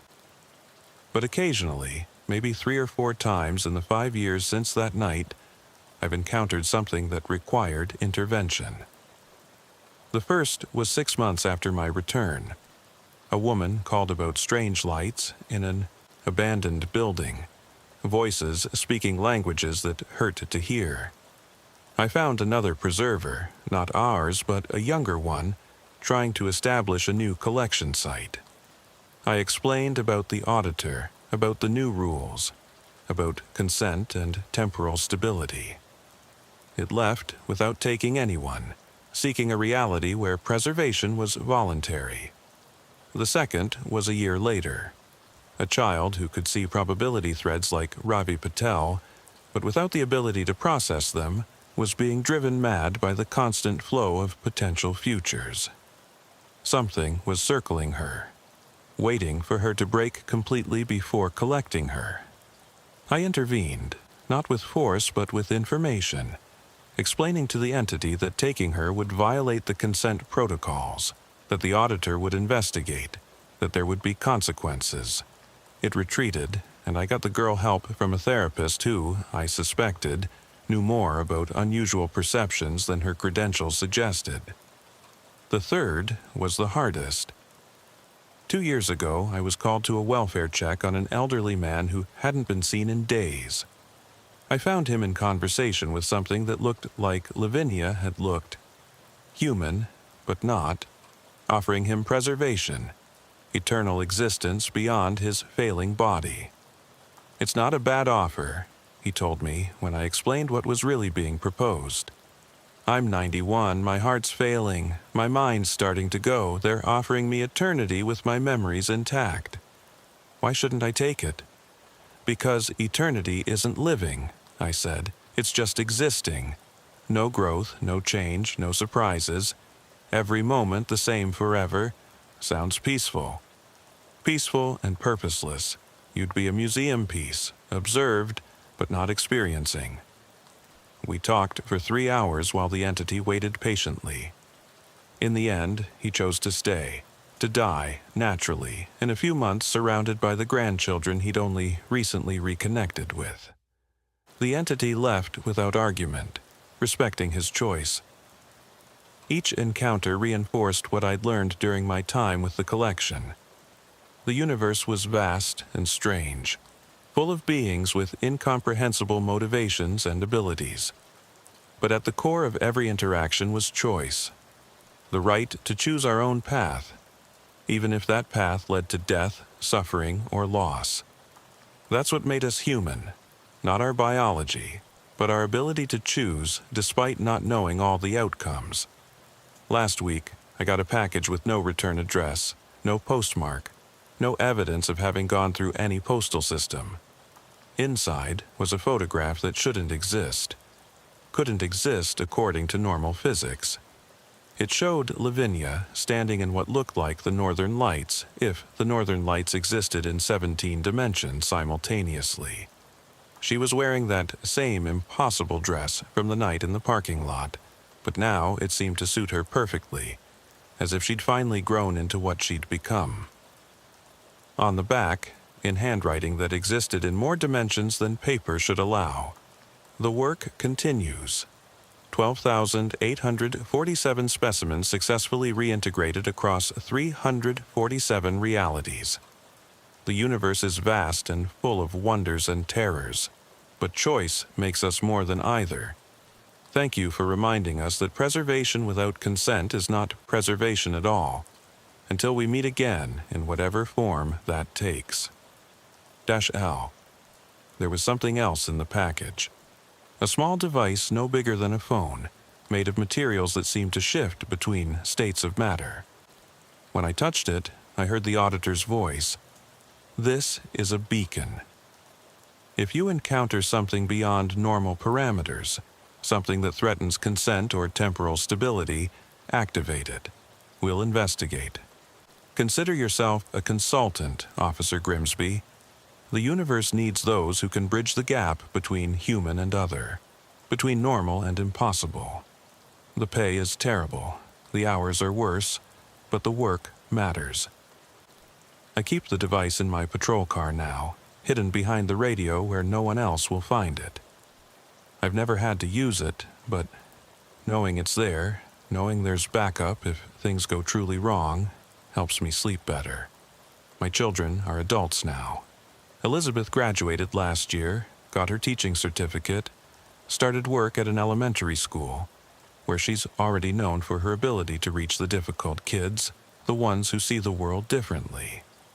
I wonder sometimes if she inherited something from my experience, some ability to perceive beyond the normal, but if she has, she's never mentioned it. Marcus has been clean for 5 years now. He works as a counselor at the same rehab facility where he got clean, helping others find their way back from the edge. He still has my letters from when I was transformed, keeps them in a folder marked Dad's Lost Year. He's never asked me about them directly, but sometimes he looks at me like he knows there's more to the story than a concussion and a night lost in the woods. I still work the night shift. Millbrook Township is still strange, still sits on some confluence of realities that makes the impossible slightly more probable. But now I understand that strangeness can work with it rather than against it. Officer Thaddeus Crow transferred to day shift after 6 months. The altered memories held, but some part of him remembered that night. Remembered seeing something that shouldn't exist. He couldn't handle the night anymore, couldn't stop jumping at shadows that might not be shadows. He's happier in daylight, where things are more solid, more certain. Chief Patterson retired last year, and they offered me his position. I turned it down. The night shift is where I'm needed, where my unique understanding of what's out there can do the most good. The new chief, a transfer from Pittsburgh named Harrison, thinks I'm crazy for preferring nights, but respects my seniority enough not to push. Sometimes young officers ask me for advice about the weird calls, the ones that don't quite fit in the report forms. I tell them what I told myself all those years ago. The world is stranger than you know. There are things beyond the veil that defy explanation. Some mean harm, some mean to help in ways we can't accept, and some are just passing through. Do your job, I tell them. Protect and serve. But remember that sometimes protecting people means making choices that can't go in the official report. Sometimes it means accepting that not everything can be fixed with handcuffs and Miranda rights. And sometimes, very rarely, it means making a deal with something impossible to save something irreplaceable. They usually laugh, think I'm telling cop stories exaggerating for effect. But occasionally, one of them looks at me differently, like they've seen something too, something that didn't fit their understanding of the world. Those are the ones I watch, the ones I make sure to partner with on the really strange calls. They're the ones who might someday need to know what I know. The world hasn't ended. The timeline hasn't collapsed. As far as I know, the preserver is happily collecting voluntary specimens in Reality 9947-X. Lavinia is helping temporal refugees find new homes across the multiverse. And the auditor is maintaining the balance between preservation and exploitation. But Earth, our Earth, reality, Prime as the auditor called it, continues to spin. People are born, live, die, mostly unaware of the vast strangeness surrounding them. And that's as it should be. Most people aren't equipped to handle the knowledge that reality is optional, that consciousness can exist in forms we can't imagine, that there are beings out there who see us the way we see insects. Interesting, worth studying, but ultimately expendable. That's where I come in, standing on the thin line between normal and impossible, between human and other. A small-town cop who once spent 6 months as something beyond human, helping to free thousands of preserved souls.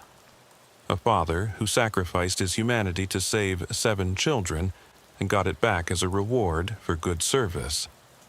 A man who knows that monsters are real, but also knows that sometimes the monsters are trying to help in the only way they know how. Last night, I was parked in my usual spot behind the old Tasty Freeze, watching the empty highway, when my radio crackled with a familiar call. Unit 7. We've got a report of a suspicious vehicle at Riverside Park, North Parking Area. Different dispatcher. Meredith retired 2 years ago. But the same location, the same vague report of something wrong about a vehicle. My hand went to the beacon device, but I didn't activate it. Not yet. Unit 7 responding, I said, starting my cruiser. The drive was the same, though they'd repaved the road and cut back some of the trees. The park entrance had new gates, stronger locks, security cameras that the city council had insisted on after my disappearance 5 years ago. The north parking area was empty except for a single vehicle. Not a sedan this time, but a van. The kind that should be white or gray, but seemed to be a color that didn't quite exist. The interior light was on, pulsing with a rhythm I recognized. I parked, grabbed my flashlight, and approached carefully. Through the window, I could see personal effects scattered across the seats. A wallet, a watch, a pair of glasses. But no one inside, no shadow figure, no transformed human. "I know you're here," I said to the empty air. "I can feel the reality fold. Show yourself." The air shimmered, and a figure materialized. Not the preserver, not Lavinia, but something new. It looked like a child, maybe 10 years old, but its eyes were ancient, full of stars being born and dying. "Officer Grimsby," it said in a voice like wind chimes. "I've heard of you." The human who chose, and was chosen. "I have a proposition." "I'm listening." "There's a child 3 towns over. She sees the spaces between atoms, the quantum foam, where particles appear and disappear. It's driving her mad. Her parents think she's schizophrenic. The doctors want to medicate her until she can't see anything at all. I can take her somewhere where her sight is normal, valued, where she can learn to use it. Or she goes on medication, loses her gift, lives a normal life. Maybe happy, maybe not, but definitely not what she could be. How old? 12. Can she consent? Does she understand what you're offering? She understands that the world is bigger than humans know. She understands that staying means losing part of herself, and leaving means losing everything else. I thought about Elizabeth at 12, angry about the divorce, shutting herself in her room.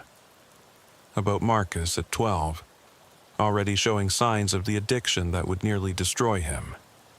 About all the 12-year-olds who felt like they didn't fit, who saw the world differently, who were told they were wrong or sick or broken. "I want to meet her," I said, "talk to her myself. If she truly understands and truly chooses, I won't stop you. But if she's being coerced, manipulated, or is incapable of real consent, you leave. Those are the rules now." The child thing smiled, and for a moment I saw its true form, something geometric and impossible and beautiful. "You really are what they say, the bridge between worlds. Very well, Officer Grimsby. You may meet her. But know this, there are more like her every year. Evolution is accelerating. Humans are developing abilities that don't fit your current reality. Soon, you'll have to choose. Suppress them to maintain normalcy, or let reality itself change to accommodate them. We'll deal with that when it happens."